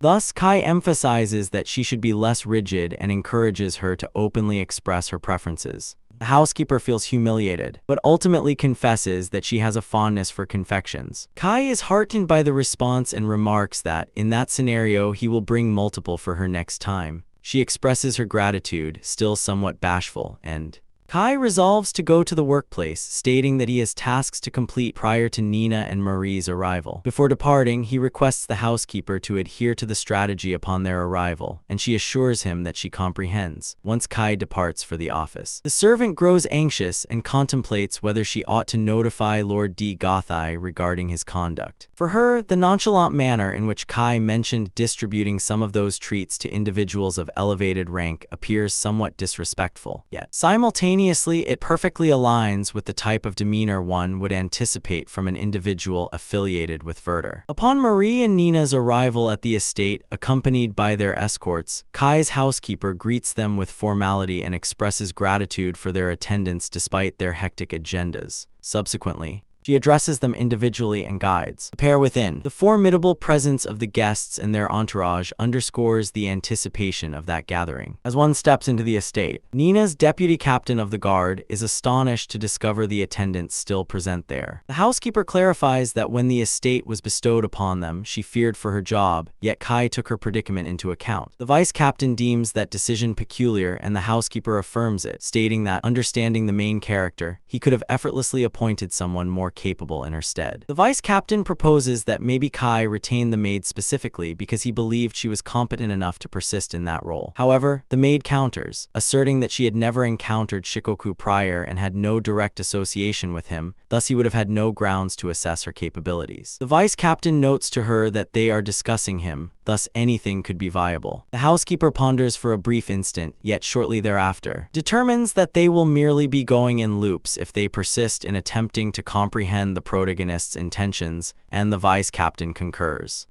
The attendant clarifies that Shikoku is perceived as a reticent individual, someone who provides minimal details for others to utilize, and additionally, everyone has been prohibited from probing into his affairs. Nonetheless, the vice captain remarks that it must be challenging to have him as the head of the household. The maid concedes that truthfully, she believes she has been more anxious than anyone else, considering even Lord Digode himself lowers his gaze before him. Furthermore, she also finds it peculiar that there are no sentinels positioned anywhere on the estate. The vice captain comprehends the circumstances and inquires if, as they envisioned, Kai merely stated that it was unnecessary. The maid responds that Kai released the guards, asserting they would merely create an oppressive atmosphere. The vice captain realizes that this was an indirect indication that anyone wishing to pursue him is free to attempt it. The maid concurs with this assessment, acknowledging that Shikoku undoubtedly possesses the prowess to support such assurance. Nevertheless, she concedes that even in the absence of sentinels, being within his domain might be the most secure location imaginable. Witnessing the strain this location imposes on her, the vice captain quips that she ought to be cautious and not allow excessive stress to upset her stomach. The vice captain chooses to conclude the casual conversation for the moment and reiterates that the guards are at liberty to utilize their time as they please until the assembly with Kai is completed. The housekeeper verifies that this was precisely what he directed. Subsequently, the vice captain solicits her perspective, as she cohabits with Shikoku daily and may possess a deeper insight into what he intended by that authorization.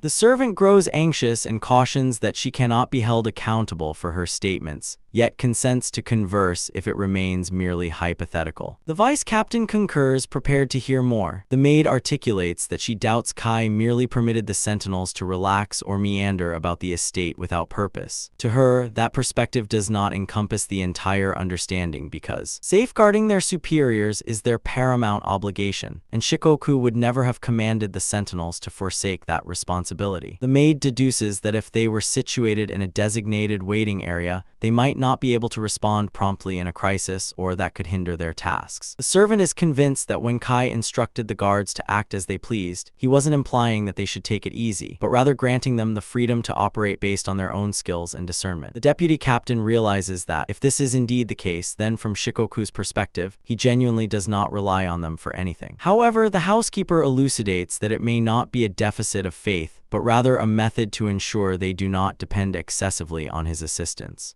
Kai is compelling the sentinels to confront a stark truth. She deduces that Kai will not perpetually be present to extricate the guards from their predicaments because, to ensure the well-being of Nina and Marie, they must cultivate that perspective independently. In the meantime, Nina relishes the confections and considers them delectable. Yet, the domestic worker stresses that this is merely her conjecture, although it appears to be the most plausible rationale. The deputy captain expresses his appreciation for her insight and requests that she extend his gratitude to Shikoku as well. Kai is utterly perplexed by the response of the two women. To him, he merely expressed a commonplace sentiment, suggesting that the guards should operate independently rather than remain in a state of stasis. He fails to comprehend why this has been construed as a significant directive. The protagonist attempts to reassure himself that he did not utter anything discourteous, and that in reality it is they who are behaving oddly, even. Thus, the ambience of the gathering becomes dense until Marie expresses her regret and inquires about how she can emulate him. She seeks to grasp how to perceive beyond circumstances, foresee how her behavior might impact herself and those nearby, and enhance her future conduct accordingly. Kai feels increasingly bewildered by Marie's inquiry, and reiterates without comprehending the concept of perceiving beyond and modifying her future behavior. Marie merely affirms that this is precisely the case, causing the protagonist to feel a sense of internal turmoil because he sought a more thorough clarification rather than merely a straightforward affirmative. Uncertain about how to respond to such a significant matter, Kai glances at Nina for assistance, anxiously contemplating his course of action in that predicament. Kai endeavors to elucidate that there has been a miscommunication and asserts that he is not perceiving anything beyond the surface. He clarifies that he meant precisely what he articulated. His intention was for Marie to unwind, as that would facilitate the dialogue, particularly since they had yet to approach the central issue. Nina then cautions her sister that if she continues to behave in that manner, her self-respect may ultimately be compromised. Observing the ambience growing increasingly peculiar, Kai understands that if things continue like this, the overall tone of the gathering will disintegrate. Endeavors to grasp the reasoning of the dialogue and ultimately asserts that if Marie believes it undermines her dignity, then such occurrences are possible. However,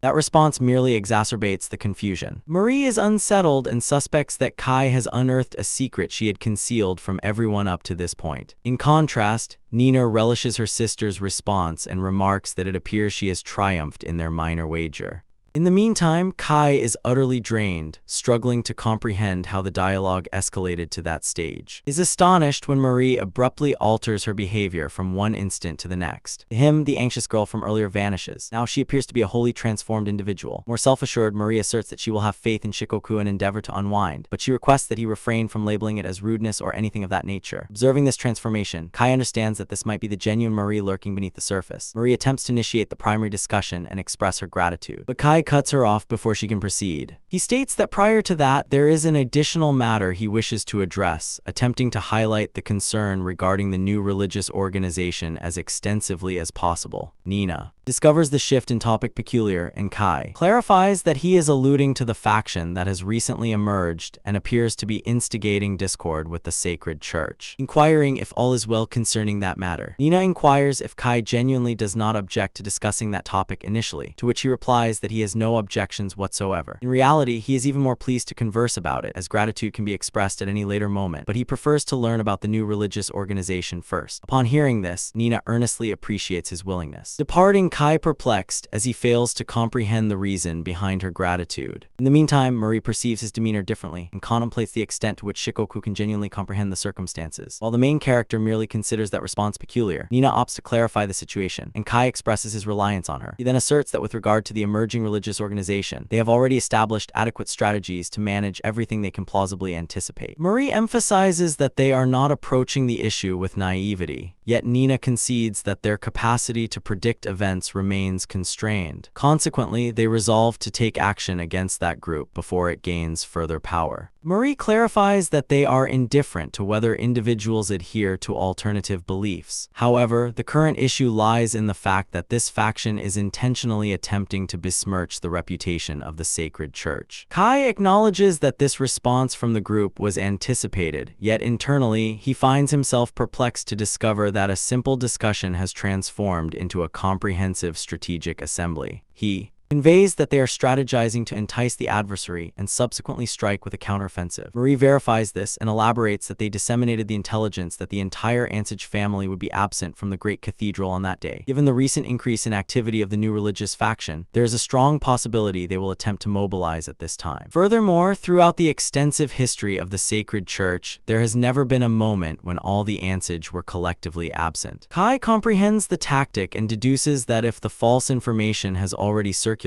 then that day truly represents the adversary's optimal opportunity to strike. He verifies if Nina's guardians remain at the cathedral, encircled by additional sentinels and with heightened security, to which Marie responds affirmatively. Consequently, Kai is confident that they will likely be all right. Nina then inquires if Shikoku also believes that everything will be settled without issue. Kai responds that with all that groundwork, he is confident that everything will be all right. Even if the adversary does not engage on that day, maintaining vigilance will enable them to navigate the circumstance securely. Furthermore, he remarks that individuals who engage in wrongdoing inevitably face consequences eventually. Ultimately, Kai requests Nina and Marie to express his gratitude to their parents for their dedication and tireless efforts. Upon hearing this, the two are taken aback by the straightforward and sincere manner in which he recognizes their endeavors. With a grin, he casually asks them to do this favor for him, deeming it a trivial matter. In the interim, within the Grand Cathedral, certain congregants of the church start to contemplate whether remaining passive is indeed the best course of action. They are apprehensive that, if things continue as they are, the emerging religious faction will gain even greater motivation, and that the total lack of leadership could severely tarnish the church's standing. The spiritual leader recognizes this apprehension and confesses that he too experiences remorse for his inability to carry out his normal responsibilities. However, he emphasizes that they have chosen to place their faith in Shikoku's declarations and will not waver from that resolution. Friends, if you found the video enjoyable, please give a thumbs up, share your thoughts, and subscribe to the channel to ensure you stay updated with the latest content. I appreciate it.